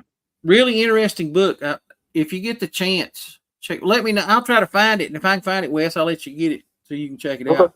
Really interesting. But like I said, if anybody on here knows Autumn Williams, who used to run the Oregon Bigfoot blog or whatever, please let her know. I would love to talk to her, because I'm fascinated with this story that she wrote. Fascinated with it. There's a lot of points to it that make sense to me. Another point that was brought up in her book was there was like two different types of Sasquatch in this main gathering. There were some that looked more primate, kind of apish. And then there were some that looked more human. And the more human, as soon as I read that, boy, that clicked, because what I saw was more human than it was primate. You know, like I said, what I saw looked more Native American than it did primate. So I was really interested with that. And it even broke down socially how the two groups interacted. And that really brought up some good points to me. Working at a prison, you get the opportunity to observe human behavior kind of at its most basic point. Okay. So at its most basic point, the people that look the same congregate together. So when I worked at Key Mountain Correctional Center in Buchanan County, Virginia, there was two chow halls. You had one on the right and one on the left. One was considered the black chow hall. That's where all the blacks naturally congregated. Then you had the white chow hall. That's where all the white guys naturally congregated. And what made it really a primal point for me to bring this up is that the two chow halls were not segregated. You could go into any chow hall that you wanted to. That was how the inmates chose to go to the chow halls. And I mean, even when you're pulled, I worked night shift most of my career, and we would pull evening rec. So we would always go in the office and kind of hang out. And while we pulled the top tier, bottom tier, in some cases we pulled both tiers of rec at the same time. And there were various pod tables, 2, 4, 6 sometimes in these pods. And each one of them had 4 to 6 seats. And you notice that the white guys hung out together, the black guys hung out together, the Hispanic guys hung out together. In prison you kind of stay with your race. Mm-hmm. And with all that being said, the point that I was trying to bring up was that in this book, it discusses that these two completely different looking type Sasquatch, one more human, one more primate. The human looking Sasquatch hung out with the human looking Sasquatch. The primate Sasquatch hung out with the primate Sasquatch. There was like really not much interaction between the two, except in like times when it was a group activity. So like he described in the book, like if in this big gathering of this number of Sasquatch, that if one Sasquatch had killed a deer, they would take like a certain percentage of that deer and they would leave the rest of it in this open area in the clearing in the swamp. And if any of the other Sasquatch wanted some of it, they would come over and take some of it. So this guy he was using food as his source of habituation, which I'm totally against. But that's the way he did it. And he would seen how they were distributing things, and he brought in food and set it in this open area so that they could come in and pick things up and do things like that. Really, really, like I said, at a basic human level, like we just talked about, observing with the racial segregation being based on, individual preference. That exactly mimicked what she wrote about in that book. The interaction between the two, and I'll say races of Sasquatch, was exactly what I have observed working at these prisons. It come down to one point where he said like the more primate looking Sasquatch were more like the hunters and they guarded camps and things like that. And the more human looking Sasquatch kind of took care of things within the camp. So it was kind of like a division of labor between the two. Right. The children of both races of Sasquatch in the book kind of played together. And he mentioned that quite a bit as to how they would interact with him specifically. But like I said, the book brought up a lot of parallels to things that I have seen just in basic human interactions and things. And I just thought it was really fascinating. Like I said, if I can find that book, Wes, I'll hook you up so you can check it out. Another thing too. Yeah. Okay, I didn't know. I seen the background was different. Yeah. I'm at my camper down on Crane's Nest. I got my Starlink internet kicking. It seems like it's doing a great job. It doesn't lag or anything. Thanks to Uncle Elon, Yep. But another thing too that I think is pretty interesting with the whole Dax thing is that it is almost a carbon copy of these other hoaxes that we've all seen before. The Minnesota Iceman, I brought that up earlier in the show. Yeah. It come through Clintwood in probably the late 70s. And it was in the parking lot at Singleton's, if that tells you anything, how old I am.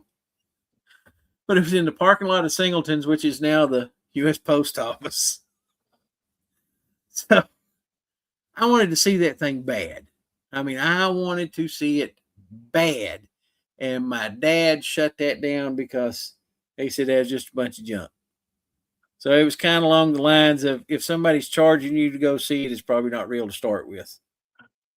Yeah. And, you know, then we had the two hoaxes that were brought about with Rick Dyer. One was the, you know, the rubber Sasquatch suit that was filled like animal organs and things that was frozen. And then he had the later one in, I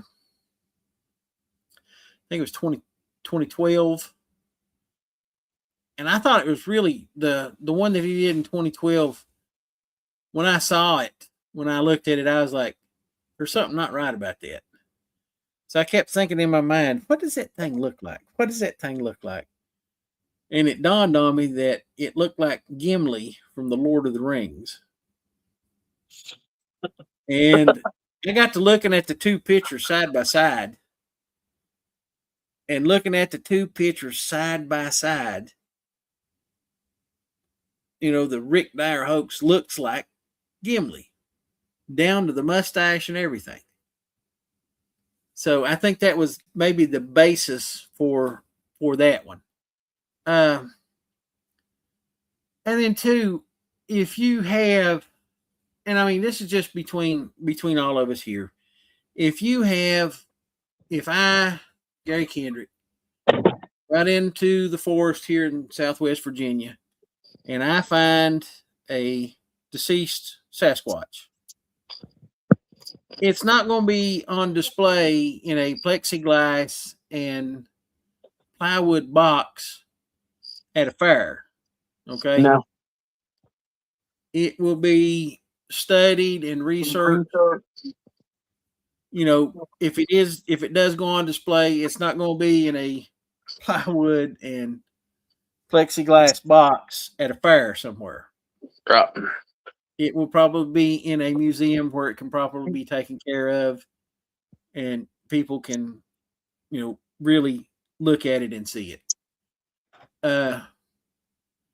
So that kind of leads me to more towards the Dax is not really what they say he is.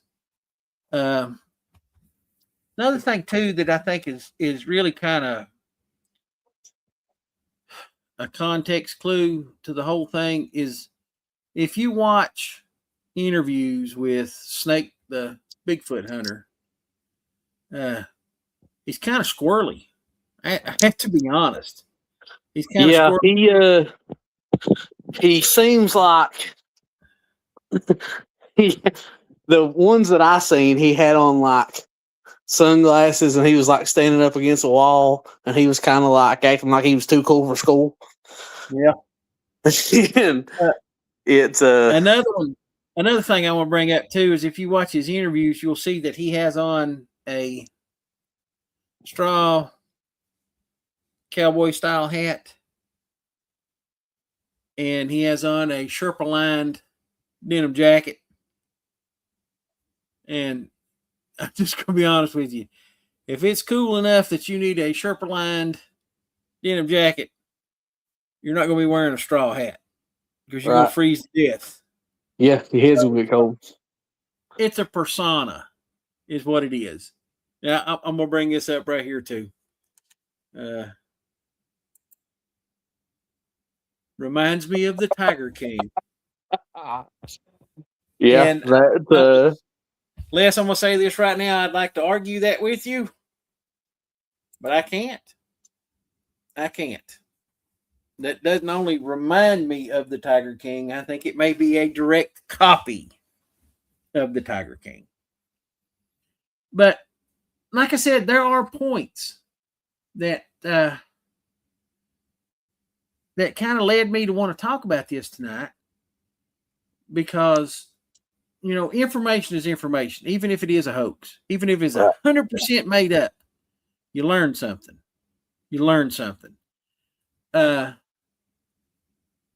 thing that I was really kind of interested in, I mean, once I saw the body, I knew something was up. Okay. there was entirely too much. It was like a thick coat of hair. What I saw did not have a thick coat of hair. It had hair all over it, but it was thicker in places and it was a lot thinner in places. And when you look at the body of Dak, he is, from his neck to his ankles, the same thickness everywhere. And that's not at all what I saw. No, but the height weight ratio, that's thrown me. Could Sasquatch be 8 feet tall and 300 pounds? Maybe, if there was something wrong with it. If he was anorexic. Yeah, if he was really, really sick. Yeah. I can see that. Really, really sick. And then, there's a lot of reports too. We have 3 basic body types that get spoke about quite a bit. You have the really big, muscular, like what I saw, like what you saw, the really giant Sasquatch. And then you have kind of the NBA basketball player, tall and lean, muscular. And then you have the tall, kind of gangly, sickly looking ones. And then that's kind of what we're looking at with this Dax thing here. 8 feet tall and 300 pounds. I have to be honest with you. I'm 5'8" and 300 pounds. Okay. If I had 3 feet added to my height and the same weight, I'd probably look pretty skinny. Yeah, you'd be a tiny little guy. Yeah. Or a tiny big guy. It doesn't add up. That part doesn't add up. But there are things that do make sense. I'm not going to say necessarily the shape of the nose, but the width of the nose was pretty believable. The hybridization thing, pretty believable. And then he throws out Cornell University as his source for DNA. He had the DNA studied at Cornell University. And on some of these interviews that I watched, they asked him what he had DNA tested. And he covered the gambit. He hit it all. There was blood. There was hair. There was fecal matter. And I'm thinking to myself, you come up on a deceased animal in the forest, in a poison ivy patch, that has been deceased for a couple of days, and the way that you found it, rotting smell to this couple of days old animal, and you managed to get blood, hair, and fecal matter to be studied. And nothing's ate on it. Yeah. That's wild too. If it's a couple days old, as good as I do, something in the backyard back here in Clintwood, couple days old, the buzzards here in town's going to be on it in 30 minutes. It ain't it ain't going to last that long. You got bear, you got small rodents, you've got coyotes. Yeah. All kinds of birds. I mean, yeah. And it's unusual that you mention it, but like one of the biggest, well, I'm not going to say biggest, probably one of the most widespread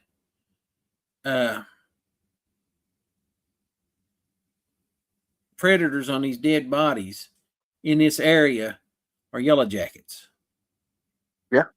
Yeah. Yellow jackets, they will eat soft tissue. Yeah. So, yeah. And then if you look at the pictures where Snake supposedly found Dax in this poison ivy patch, the smell was bad enough that he's got a scarf, a mask on up over his nose. But if it's that bad, how could he follow it? If he had a mask on, is what I'm saying. How did he follow the putrid smell? And it's funny too, because he said that the way he got so deep into this Adirondack forest where he found Dak at was he had to caveman camp, was what he said. Caveman camp. And he said, I had no fires, I had no shelter, I had nothing. I slept out under the stars and all this other stuff. And I'm just going to be 100% honest with you, okay? I camp a lot. And as you guys can see, I'm here in my camper. This is my camper. I have a bedroom and bathroom up there that have an air conditioner in them. I have an air conditioner here in my living space where my kitchen and living room is. So I shower quite regularly. And I have camped primitive. Okay. 4 years in the United States Marine Corps. I have camped probably about as primitive as you can camp. And done it for extended periods of time. And in those times when I have been primitive camping, I have never been clean. Not the first time. No. Okay. Not once. Not the first time. But if you look at Snake the Bigfoot Hunter, he's fairly immaculate. There's no dirt on him. His clothes are clean. His shoes are clean. So you probably had the clothes on your back, a rock to lay your head on, and your rifle, right? Yep. Yeah. I've dug plenty of holes that I've ended up sleeping in. Spent several days in a couple of them. But yeah, and that's the caveman camp thing. And it all kind of keeps elevating to the thing that we brought up earlier. You know, it's an art thing. Performance art. Yeah. And by saying, oh, I had to caveman camp. And it was a really putrid smell. And it all just kind of just keeps adding up. But, you know, there are things that I can't take away from it. And like I said, the things that I can't take away from it are, you know, he come up with the hybridization thing, which is a theory that I've had forever.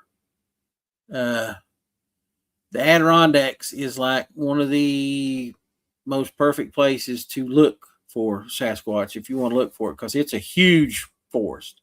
Yeah. And it's got everything you need to survive in it.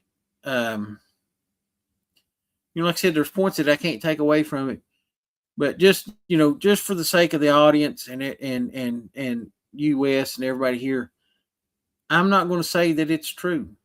I don't, in my heart of hearts, I don't think that this is a true specimen. I think it is a hoax that he has kind of pulled, and all that other stuff. I wish people wouldn't do this. Like I said, if I had the body, it would not be in a display case, even at the New York Fair. Okay? It would be studied. I'm 100% in this for the discovery. Not per se that I necessarily have to be the one to discover it. I'm in it to know what I saw. I want to know what I saw. I want to know what it is, how it came about being, and all that. And like I said, putting it at a fair is not doing that. That's not. It's making a dollar is what that's doing. Yeah, that's all that is. And, you know, that was one of Rick Dyer's things that he said about his hoaxes. He pulled two of the biggest hoaxes in Bigfoot history and made more money than anybody in Bigfoot. Yeah. And like I said, when it comes down to it, if you're displaying it like that, I think it is kind of a money grab. That's my own thing. I think it is kind of a money grab. And, you know, I'll be straight with you. Steve Cull did a piece on it. You know, the Squatch D TV, the Sasquatch detective, Steve Cull. That's not somebody you want to be looking into your past and things like that. Okay. Steve's got some skills. If there's any skeletons in there, he's going to find them. And I just don't think that what this guy's presenting is factual. I would be more likely to believe that if you had a Bigfoot body like that, before you could display it at the Great New York Fair, or whatever it was called, there would be some black suit agency, one of these alphabet agencies that would be hauling your big discovery off somewhere before you could put it on public display. Which and I'm kind of glad I said that. And Lord, I know it's getting late. It's almost 11 o'clock. I'm sorry, people. But with this being said, we've lost Wesley. Anyway, with this being said, the whole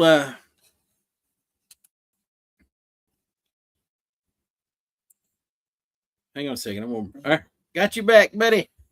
I clicked a button. I didn't mean to. I was trying to read comments. My bad. With that being said, the whole thing, Lord, I've completely derailed my trail of thought. Sorry. What was we just talking about, Wesley? You're going to have to help me here. The last thing we were talking about is... Right, you got it. Go ahead. If you got the alphabet agency that's coming in to take it, okay? So they're coming in and there's going to be nothing left, okay? There'll be no DNA study from Cornell University.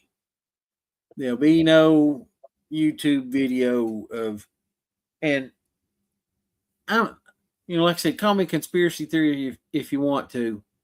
The government controls what information is out. Absolutely.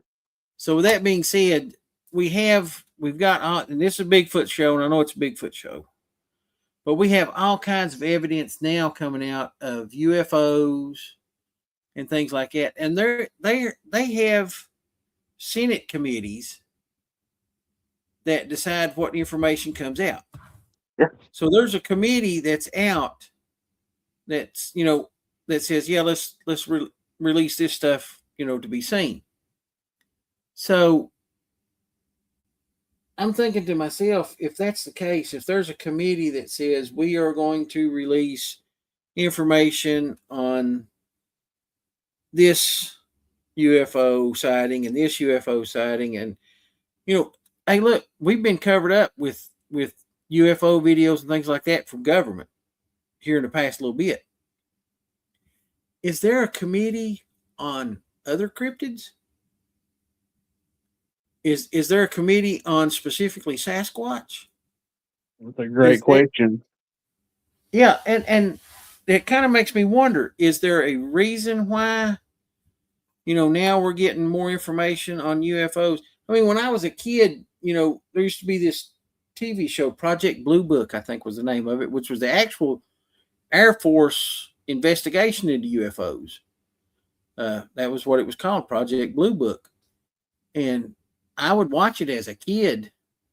And, now that's got me thinking, is there certain things being controlled, certain information, I'm going to say certain information being controlled by our government on not only UFOs, but just like other cryptids. I mean, there's tons of cryptids out there. I'd like to study a lot more cryptids, but I have to be honest with you, Sasquatch keeps me pretty busy, just to be straight up. And think about this too. What the government declassifies, imagine how much more that they know that they're not telling us. Yes. Yeah. Yes. So they're giving us just a little bit to say, all right, here we're releasing this stuff. Imagine what they don't tell you, what experiments have took place, what they've made, what they've tested, where they've been, that you don't know anything about. Yeah. And I think it was just after or possibly just prior to World War II The Soviets were working on a super, God, that's hard for me to say, super soldier experiment where they tried to breed primates to humans. And they actually had a woman that was in the project. She was going to be the mother. So they tried to inseminate her with primate DNA and create a human primate hybrid. And anyway, as far as we know, there was no success.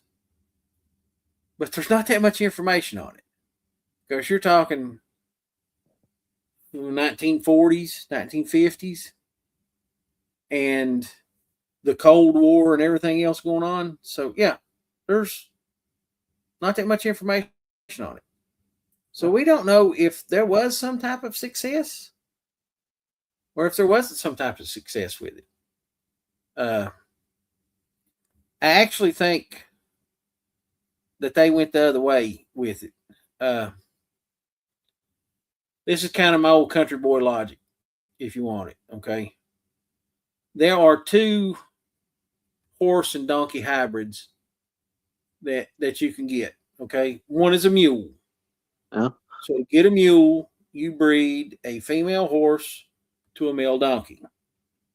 You get a mule. The other is called a henny.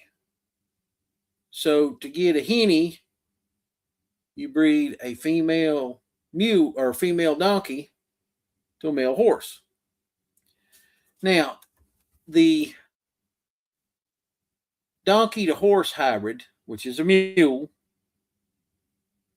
and the henny are genetically similar. They're almost identical. However, the mule is easier to get. And the reason a mule is easier to get is that a donkey has less chromosomes than the horse. So when you go the other way, where you have more chromosomes of the horse breeding to the donkey, it's still possible, but it's not as likely. It's not as successful. You may have to breed 5 or 6 times to get a henny. But most of the time, once you breed once, you'll get a mule. But long way around all that. With the hybridization thing, I think if, apes have more chromosomes than humans, if it may have been the other way around, if they had tried to breed a human to an ape, it may have been successful. There could have been some success to that. And it's kind of touch and go as to some of our primitive ancestors, technically what they really were. It's, and like I said, with the whole Dax thing, it's an interesting story. I don't think it's much more than just a story. I'm afraid that's all it is. It would be great. Hey, look, it would be great if somebody actually had the body. I'd go see it. If I had to fly to California to see it, I'd go see it. I'd probably ride a bicycle to California if I could go see it. But, I'm afraid that, there's just too much out there for people to try to propagate these hoaxes the way they do.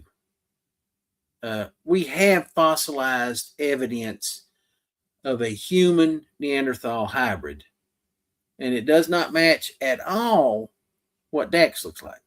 Right.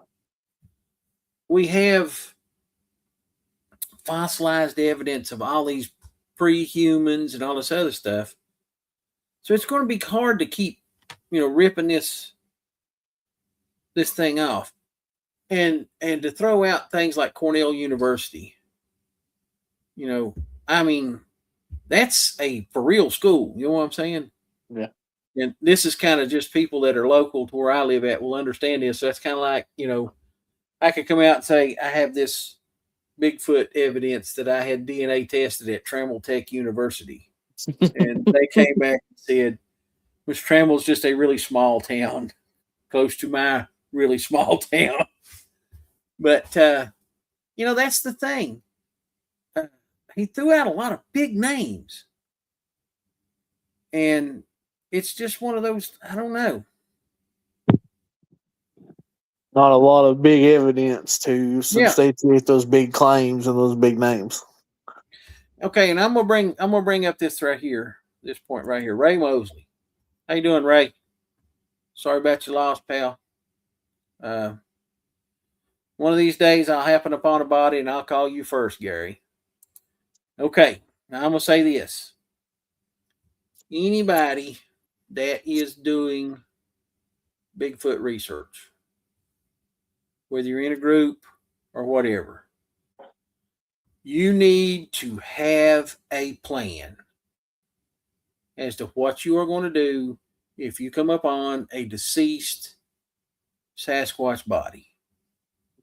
And by saying you have to have a plan, I'm going to tell you this right now. If you have DNA evidence, do not send the entire sample to be checked. Okay? If I've got a vial of blood that's this big and they want to check it for DNA, I'm not sending the entire vial of blood. They will get some, but not all of it. Because it's happened too many times that samples go to a facility to be checked and are never seen or heard from again. Alphabet boys, Yep. Have a plan. If you come up on a body, you need to have a plan. Because I'm just going to be honest with you. I'll use Dax as an example. Okay. Dax is a really tall, really slim Sasquatch. Dax is 300 pounds. I'm a pretty stout old boy. Now, granted, I'm kind of in my later years, but anybody that's deer hunted any can sympathize with what I'm saying.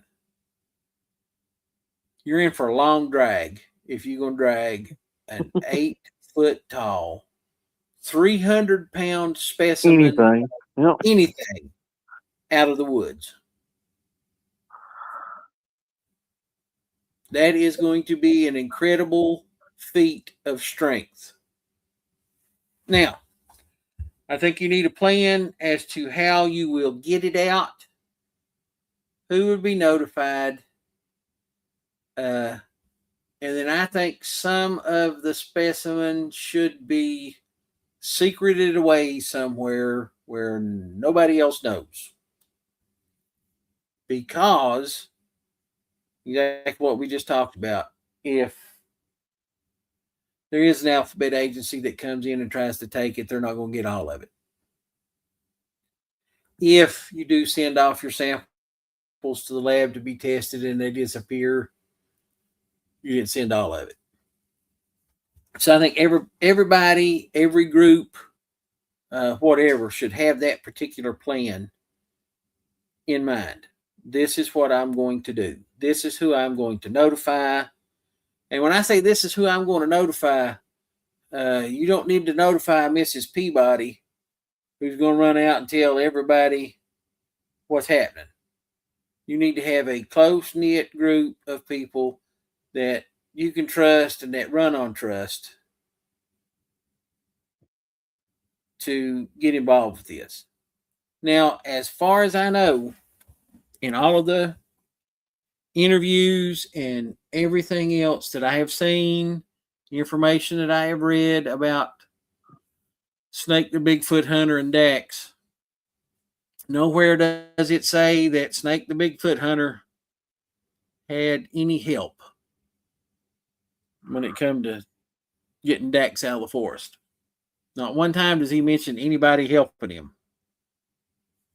But we do have a picture of Snake the Bigfoot Hunter with some shorts on and maybe a camo. I can't remember now if it's a camo T-shirt or whatever, and a face mask, kneeling over a poison ivy patch with the body of Dax laying in it.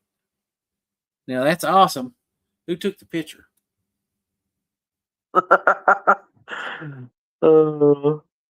Maybe he had his camera on a timer. Maybe. Maybe. Going. I'm gonna fall back on the. I think it was staged. I think that's the proper word for it. Staged. So it's interesting. Like I said, 8 feet long, 300 pounds. That's really tall, really slim, and it's going to take a monumental feat to move that animal, even at that weight, which is really underweight for that size. Even a small distance. Even a small distance. I don't think you would be able to get something that is 8 feet tall out of the forest without some type of vehicle, mechanical advantage, something. Assistance. Yeah, you're gonna have to have something. You're gonna have to have something. And two, okay, it's in a poison ivy patch. It's dead. It's been dead for a couple of days. If it's been dead for a couple of days and you're dragging it out of the woods, it's probably going to come apart. I'm not trying to be gross about it. I'm not trying to be nasty. You're probably going to start losing stuff. Even at just a couple of days being deceased, as you're dragging it, it's going to lose hair.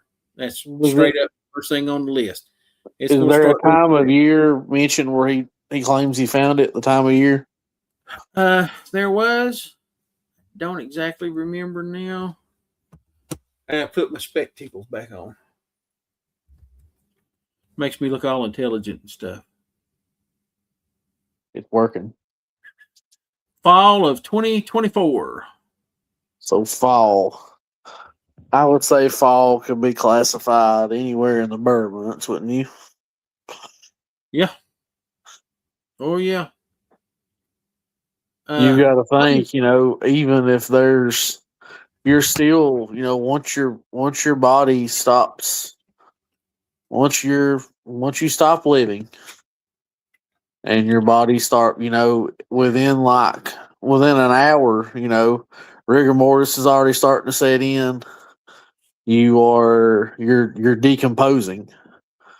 You and I have both seen decomposition on animals and humans alike. Mm-hmm. Once something has set for so long, that like all soft tissue is kind of the same. It's going what the animals haven't ate. It's all going to start to break down. Things move, cells come apart. Mm-hmm. You'll eventually turn into I hate any other word to say it. You're going to turn into a blob mostly. I've seen people where people have died unattended deaths for a couple, 3 or 4 days, and these people have turned into liquid and have run down in their mattress or in the floor of the carpet or wherever they've died at. And I mean, and how does he put a time on how long this thing's been dead? Like, the putrid smell, I think. Yeah, the putrid smell. Well, according to some people, when they're alive, they have a putrid smell.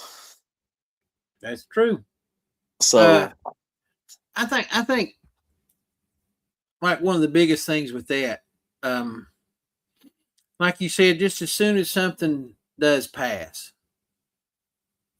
it starts to break down. You have microorganisms inside your body that start feeding on each other, and it's creating gases and things like that. That's where you get the swelling. Anybody that's seen a roadkill deer or whatever, you've seen them swell up. That's why. they will swell up like that, and it's just gas. That's why they also say if you see a dead whale on the beach, don't go near it, because dead whales create quite a bit of gas and they will blow up. And you don't want to be nowhere around that when it blows up, I'm sure. No. Talk about a No. putrid smell. You'll smell putrid for the rest of your life, probably. Yeah. Yeah. And like you said, how do you put an exact date on when something died? I don't know. And I mean, fall. Okay, when you say fall, are you talking September, October, November? You're in the Adirondack Mountains in New York. When does fall really kind of kick in? And what's the definition between fall and winter? When does that happen? You know what I'm saying? I can tell you around here, fall ends around here basically about the middle of November. Mm-hmm. That's the end of fall right there. After that, it is cold. That's when you get the majority of your really cold rains, and then you've got snow and stuff in December. So fall of 2024. And another thing too, like I said, we've got so many specific points.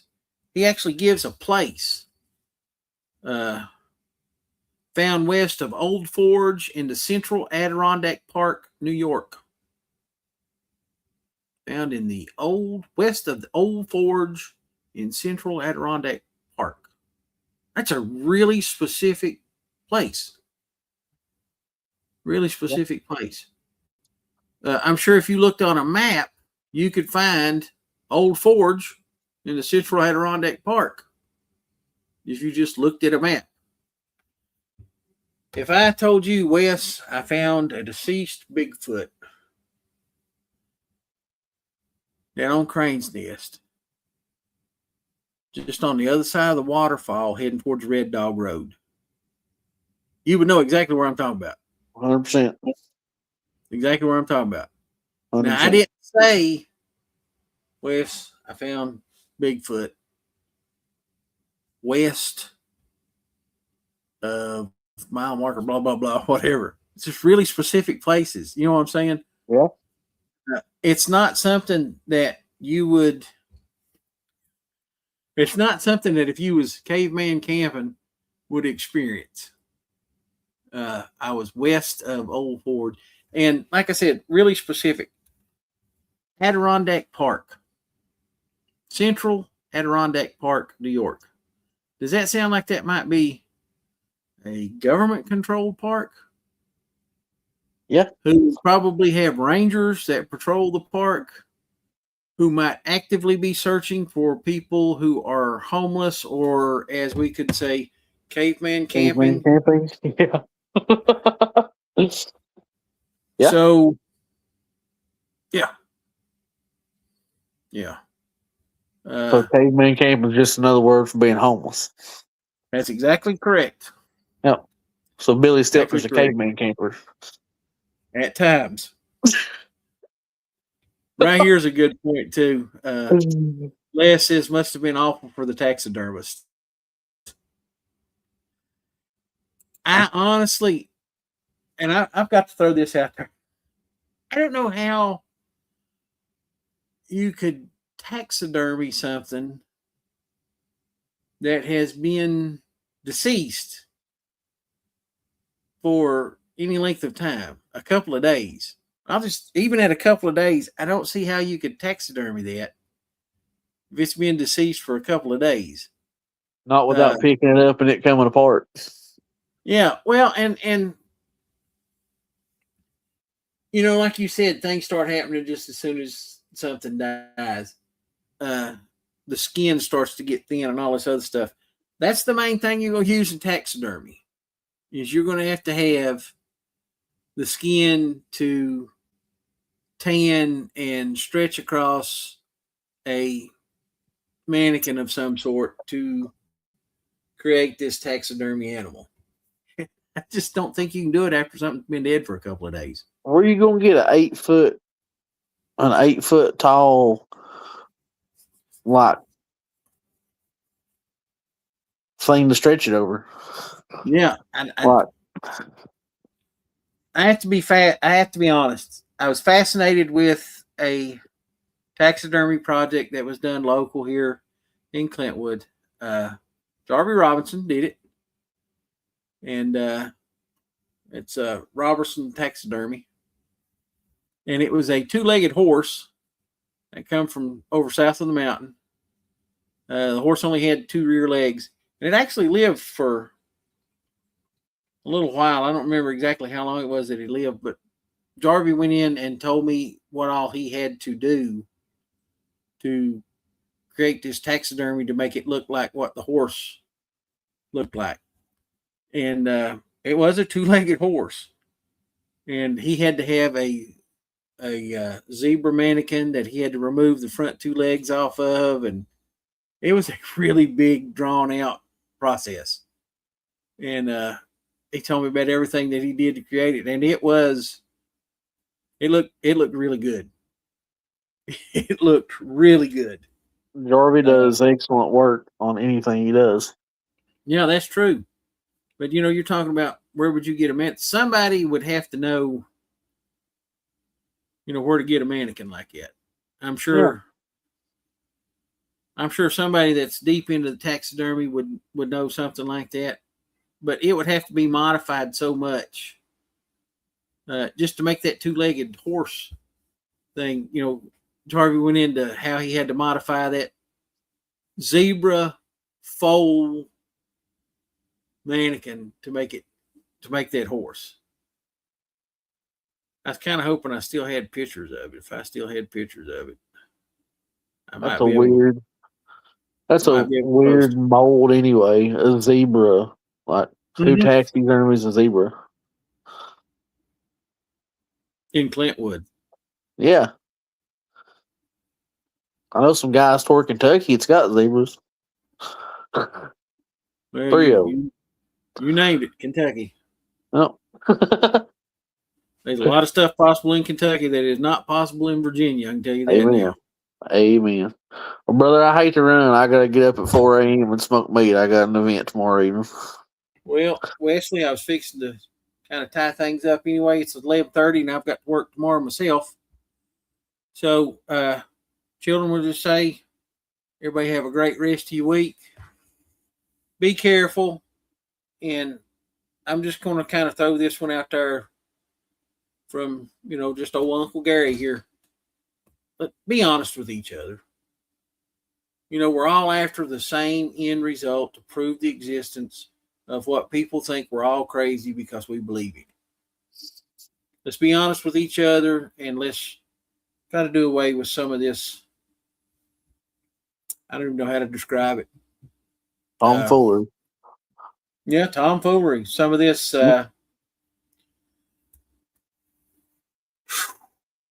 art, not art. What did they say? What did they say it was? Some kind of performance art. Let's do away with some of this performance art and get honest with each other. And that being said, guys, I'll let everybody go. Wesley, get you some rest, brother. Love you. Appreciate you coming on. Love you, pal. Glad you had me. Yeah. Hey, we'll get together again soon. Absolutely. Appreciate everybody that watched tonight. I know it's kind of a long show, and it was, about a really unusual subject tonight, but appreciate everybody that hung in and watched with us. It's really interesting comments, some great stuff. Just like I said, let's just be honest with each other, and let's cut to the core of what we're really doing here. Let's get together and try to find evidence and prove the existence of this thing, and just stop playing games. That's my intake right there. Let's stop playing games and get down to serious research.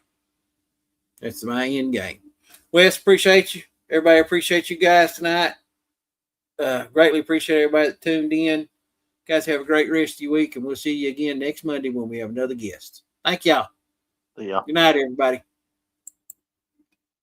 Thank you for joining us for another episode of Sasquatch. Watch Radio. We are incredibly grateful for our community. Because of you, we've surpassed 6,700 subscribers and continue to grow every day. Our mission here at SWR is simple: to provide a platform for honest, down-to-earth discussions about Bigfoot, free from drama and ridicule. If you've enjoyed the show, please help us spread the word. If you're interested in being a guest, you can reach us via our Facebook page, our YouTube channel, or by emailing us at sasquatchwatchradio@gmail.com. Be sure to subscribe to us on YouTube to access our full archive dating back to 2008 and to stay updated on all upcoming episodes. If you've had a sighting or an encounter you'd like to report, let us know. We have a network of researchers across the United States ready to assist. You can now find us on YouTube, Facebook, and Rumble. Please leave us a comment and let us know what topics you'd like to hear next. We'll see you next Monday night at 9 p.m. Eastern. Until then, keep on squatching.